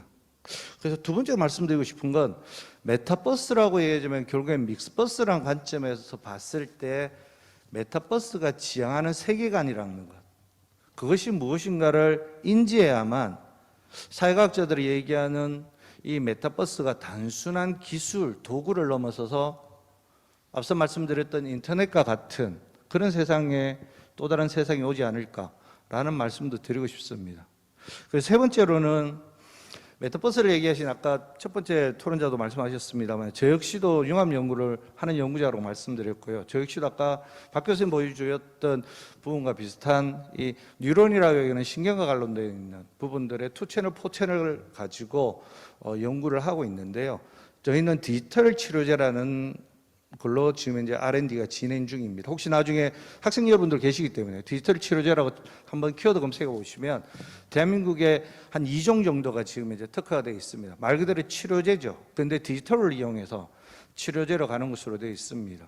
그리고 대한민국이 최근에 기재부에서 이 임상실험과 관련되어서 디지털 치료제의 경우에는 샘플 숫자가 얼마면 된다라고 아주 하한으로 하는 그런 부분도 있습니다. 즉 의료의 시장이라고 얘기하는 데서의 이 메타버스가 디지털 치료제라는 것과 접목되었을 때 어떻게 갈까라고 하는 부분에서 발표하셨던 박 교수님 역시도 MD시이기 때문에 의료 영역에서 과연 우리라는 사람들이 좀 더 이 메타버스라고 하는 트렌드가 아니고 의료 시장에서 또는 치료나 이런 관점에서 봤을 때 어떻게 접목할 건지에 대해서는 좀 더 쉽게 다가올 수 있는 그런 부분들을 보여주셨으면 하는 부분들이 있습니다. 그건 네 번째로 말씀드린 것과 똑같습니다. 아까 다른 부분도 말씀 주셨지만 메타버스를 치면 가장 키워드 연관어가 가장 먼저 되는 게 MZ세대입니다. 그건 다시 말씀드리면 MZ세대를 중심으로 열광하는 메타버스가 중장년층이 메타버스가 무엇인지도 모르고 해본 적도 없는데 제페토가 전 세계에 수억이 넘는 인구라고 하지만 우리나라의 인구들 중에서 제페토에 가입했는 연령층을 분석해 보면 중장년층들이 확연하게 가입 숫자가 떨어지는 걸로 되어 있습니다. 그렇다면 이 메타버스가 인터넷 세상처럼 되려면 왜 MZ세대들이 열광하는가? 그리고 MZ세대들이 열광하는 이유가 다른 제너레이션이라고 하는 세대층에도 어떻게 하면 갈 수 있을까? 그리고 그 다음에 그것이 의료 영역이든 교육의 영역이든 어떻게 접목되는 게 바람직할까? 라고 하는 그런 쪽에 좀 더 고민들이 향후에 있어야 되지 않을까라는 말씀을 드리고요. 메타버스, 믹스버스를 얘기합니다만 학생 여러분들 계시기 때문에 꼭 한번 디지털 트윈도 키워드 검색을 해보시기 바랍니다. 즉 메타버스뿐만 아니라 디지털 트윈 역시도 또 다른 하나의 트렌드이기 때문에 왜 제가 한번 검색해 보시자고 말씀을 드리냐면 그래야만 앞서 말씀드렸던 메타버스가 저희가 3D나 홀로그램이라고 얘기하는 것처럼 그냥 기술, 도구 이런 관점이 아니고 생태란 관점에서 인터넷과 같은 세상이 메타버스 세상이 되는 것처럼 거기에 저희가 좀 더 많은 변화를 우리의 지금 현재의 생태에 맞게끔 변형시키는 데 좀 더 필요하지 않을까라는 말씀을 드려서 몇 가지 키워드도 한번 검색해 보시는 게 어떨까라는 말씀을 드렸습니다. 예, 여기까지 하겠습니다. 예, 감사합니다. 저 사회본의 입장에서는 아주 굉장히 가슴 조마조마하면서 빨리 끝내야 되는데 하여튼 토론자 말씀하신 분들이 하나하나 말씀들이 너무 귀하고 소중해서 좀 조절을 못했다는 점 양해해 주시고, 저도 뭐 말을 굉장히 좀 짧게 안 들어가려고 노력했습니다. 지금 좋은 정말 이 기술의 문제, 문화의 문제, 어떤 여러 가지 산업의 문제, 교육의 문제, 또 철학의 문제, 뭐 여러 가지 인간의 소외 문제, 이런 것들, 갈등 문제, 이런 많은 내용들이 나왔는데 시간이 좀 촉박해서 우리 김정태 우리 발표자님께서 핵심만 좀 잡아가지고 한 5분 이내에 답변을 좀 해주시면 고맙겠습니다. 네, 감사합니다. 네, 너무 전문가분들이 계셔서 좋은 말씀들을 너무 많이 해주셔서 몇 가지만, 저는 이걸 좀 실용화시키려고 하는 사람이다 보니까요. 교수지만 좀 학문적인 것보다는 좀 더 실용적으로 가자라는 주의입니다. 그래서 좀 예를 제가 좀 드리고 싶은데, 제가 서울의 모 대학에서 있을 때 펠로우를 할 때 LG 전자하고 같이 MOU를 체결한 적이 있었습니다. 근데 LG 사장님께서 하시는 이야기가 우리나라 80년대 90년대 전자 쪽에 가장 우수한 인재들이 들어와서 우리나라는 지금 이 시대에 가장 IT 천국이 됐다, 세계 강국이 됐다. 근데 이후로는 아마 의대 치대 쪽이 될 거다라는 말씀을 하셨는데, 저는 아까 메타버스가 우리나라의 열광적이다라는 부분에서 여러 가지 이유가 있을 거라 생각되지만 저는 긍정적으로 봅니다. 그러니까 우리나라의 IT 최강인 그런 개념에서 여러 가지 부분에 앞설 수밖에 없지 않나라는 생각을 해보고요. 그다음에 제가 좀 드리고 싶은 게, 가장 안타까웠던 게 예전에 2000년대 IMT 2000이라고 여기 아마 기수님들도 많이 들었을 거라 생각되는데, 그때 원격 강의에 대한 개념이 엄청 떠올랐었습니다. 근데 그때 사그라에 그냥 쑥 줄어들었거든요. 왜 그랬냐? 똑같은 개념이었습니다. 지금 교육적인 개념하고 부딪힌다고 몇 분들이 이야기하셨는데, 그때도 원격 강의라 하면 강의는 교수과 교수 만나서 학생들에 대한 그런 것들을 파악하고 그렇게 해야지, 따로 떨어져 있으면 그 친구들에 대한 어떤 인간성들을 어떻게 할 거냐, 그게 가장 큰 벽이었거든요. 근데 그걸 좋은 쪽으로 바꿔냈었어야 되는데 대부분이 학문적인 개념에서만 끝내고 어떤 실질적인 발전 쪽에서는 되지 못했습니다. 근데 결과적으로는 코로나가 발생이 딱 되고 나니까 여러 가지 나라에서도 제도적인 이런 변화가 일어났고, 그걸 통해서 사실은 여러 가지 부분들이 많이 생겼거든요. 그래서 그런 부분들이 좀 있었다라는 거하고, 그래서 좀 학문을 좀 발전을 시켜서 정말 사회적인 것들을 이슈화 시켜주되, 근데 이걸 어떻게 보완을 시켜줄 거냐, 그런 쪽으로 갔으면, 여기 계시는 교수님들이 그 역할들을 해줬으면 저같이 실용적인 사람들한테 좀 도움되지 않을까라는 생각을 해보고요. 그다음에 제도 부분들은 지금 되게 많이 나라에서 신경 쓰고 있어가지고, 저 같은 경우는 지금 공유대학이라고 해가지고 전국에 있는 대학들을 서로 연결을 시켜가지고 서로 온라인으로 그다음에 실시간으로 수업들을 지금 진행을 하고 있습니다. 그래서 그런 제도적인 부분들도 지금 많이 바뀌고 있다라는 거. 그래서 과연 우리가 그냥 일반적인 어떤 괴리감으로만 느끼지 않고, 그래서 가상현실 속에서 충분히 빠질 수 있는 여러 가지 맹점들이 있습니다. 그래서 그러면 그 부분들을 어떻게 우리가 보완시켜 줄 거냐라는 건 우리 기성세대에서 좀 도와줬으면 좋겠고, 하지만 지금 MZ세대들 잘하는 부분들도 되게 많더라. 그 안에서 훌륭하게 일을 하고 있는 부분들도 너무 많고, 새로운 세상을 꿈꾸려고 하고 있는 부분들도 참 많더라. 그래서 그런 부분들을 어떻게 양립을 시켜줄 거냐라는 부분들이 여기 계시는 분들의 우리의 역할이지 않을까, 이렇게 생각을 해봅니다. 그리고 마지막으로 의료 시장 아까 물어봤는데 이건 제 밥거리라서, 근데 모든 부분에 다 해당되지 않느냐. 근데 아까 저기 어떤 분이 말씀하셨는데 시기의 문제인 것 같아요. 그래서 지금 아직까지는 모든 부분이 제 생각에는 지금 되고 있는 것 같은데, 감각에서 지금 이루어지고 있지 않는 부분이 있어서 이걸 실질적으로 저 같은 경우도 의료 시장에다가 치료에 접목을 시키고 싶은데 이 치료 부분에서 조금 문제점들이 있습니다. 그래서 하지만 그렇다고 해서 안 하고 있으면 몇 년 후에는 제가 뒤처질 거기 때문에 저도 지금 준비는 하고 있고요. 그래서 그 부분만 기술이 좀 따라주면 그 부분들도 접목을 할 수 있는 부분들이 많지 않을까라고 생각을 해봅니다. 그리고 나머지 부분들은 나중에 따로 말씀을 하셨으면 좋겠습니다. 예, 감사합니다. 정말 그 시대를 선도하는 그런 오늘 발표 내용이 있었고 정말 사학의 전문가분들의 좋은 토론 내용이 있었습니다. 제가 짧게 한 2분 정도만 쓰도록 하겠습니다. 저는 사실 융구팝 연구의 센터 본산이 한국에 되지 않느냐는 생각이 들고요. 전 세계 지식들을 모아서 융축해서 세계로 뻗어나가는 그런 힘. 바로 그런 현상들이 지금 여러분 아는 바처럼 바로 BTS 현상이라든가 기생충, 각종의 문화들, 한류들 이런 것들이 그런 현상으로 나타나는 모습으로 보이고요.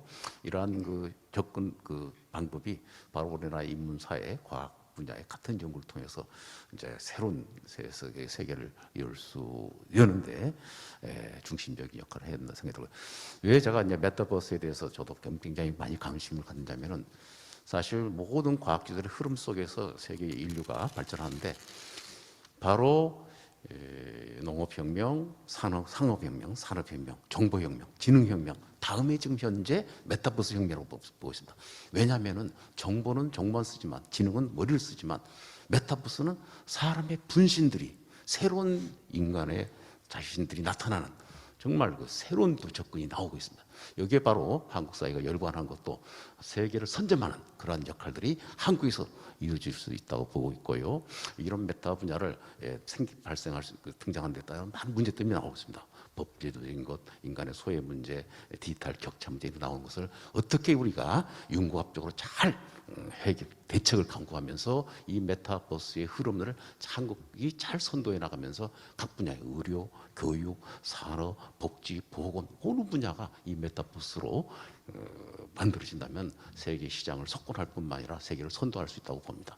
바로 이런 점에서 오늘 이 연구재단에서 바로 이런 중심적인 발제와 토론이 이루어졌고요. 오늘 나온 내용을 바탕으로 해서 하나하나 중심적 역할을 잡아가지고 꼭지로 풀어나간다면 한국이 바로 세계에 있어서의 새로운 지식, 정보, 어떤 지능사의 핵심 역할이 되지 않나 생각이 들면서 다시 한번 여러분들 이 토론 프로그램분도 많은 좀 질문도 하고 싶었는데 다음 섹션에 좋은 내용들이 많기 때문에 그 자리에 가서 충분히 좀 많은 제안을 해주시기 바라면서 다시 한번 오늘 참석해 주신 모든 분에게 감사드리고 박종태 교수님 정말 귀한 발표하셨고요. 6분의 정말 사계 전문가들 좋은 토론 해주셨습니다. 다시 한번 이 발제와 토론자분들에게 그리고 참석하신 모든 분들에게 감사의 마음으로 박수로서 끝내도록 하겠습니다. 박수로서 감사드립니다.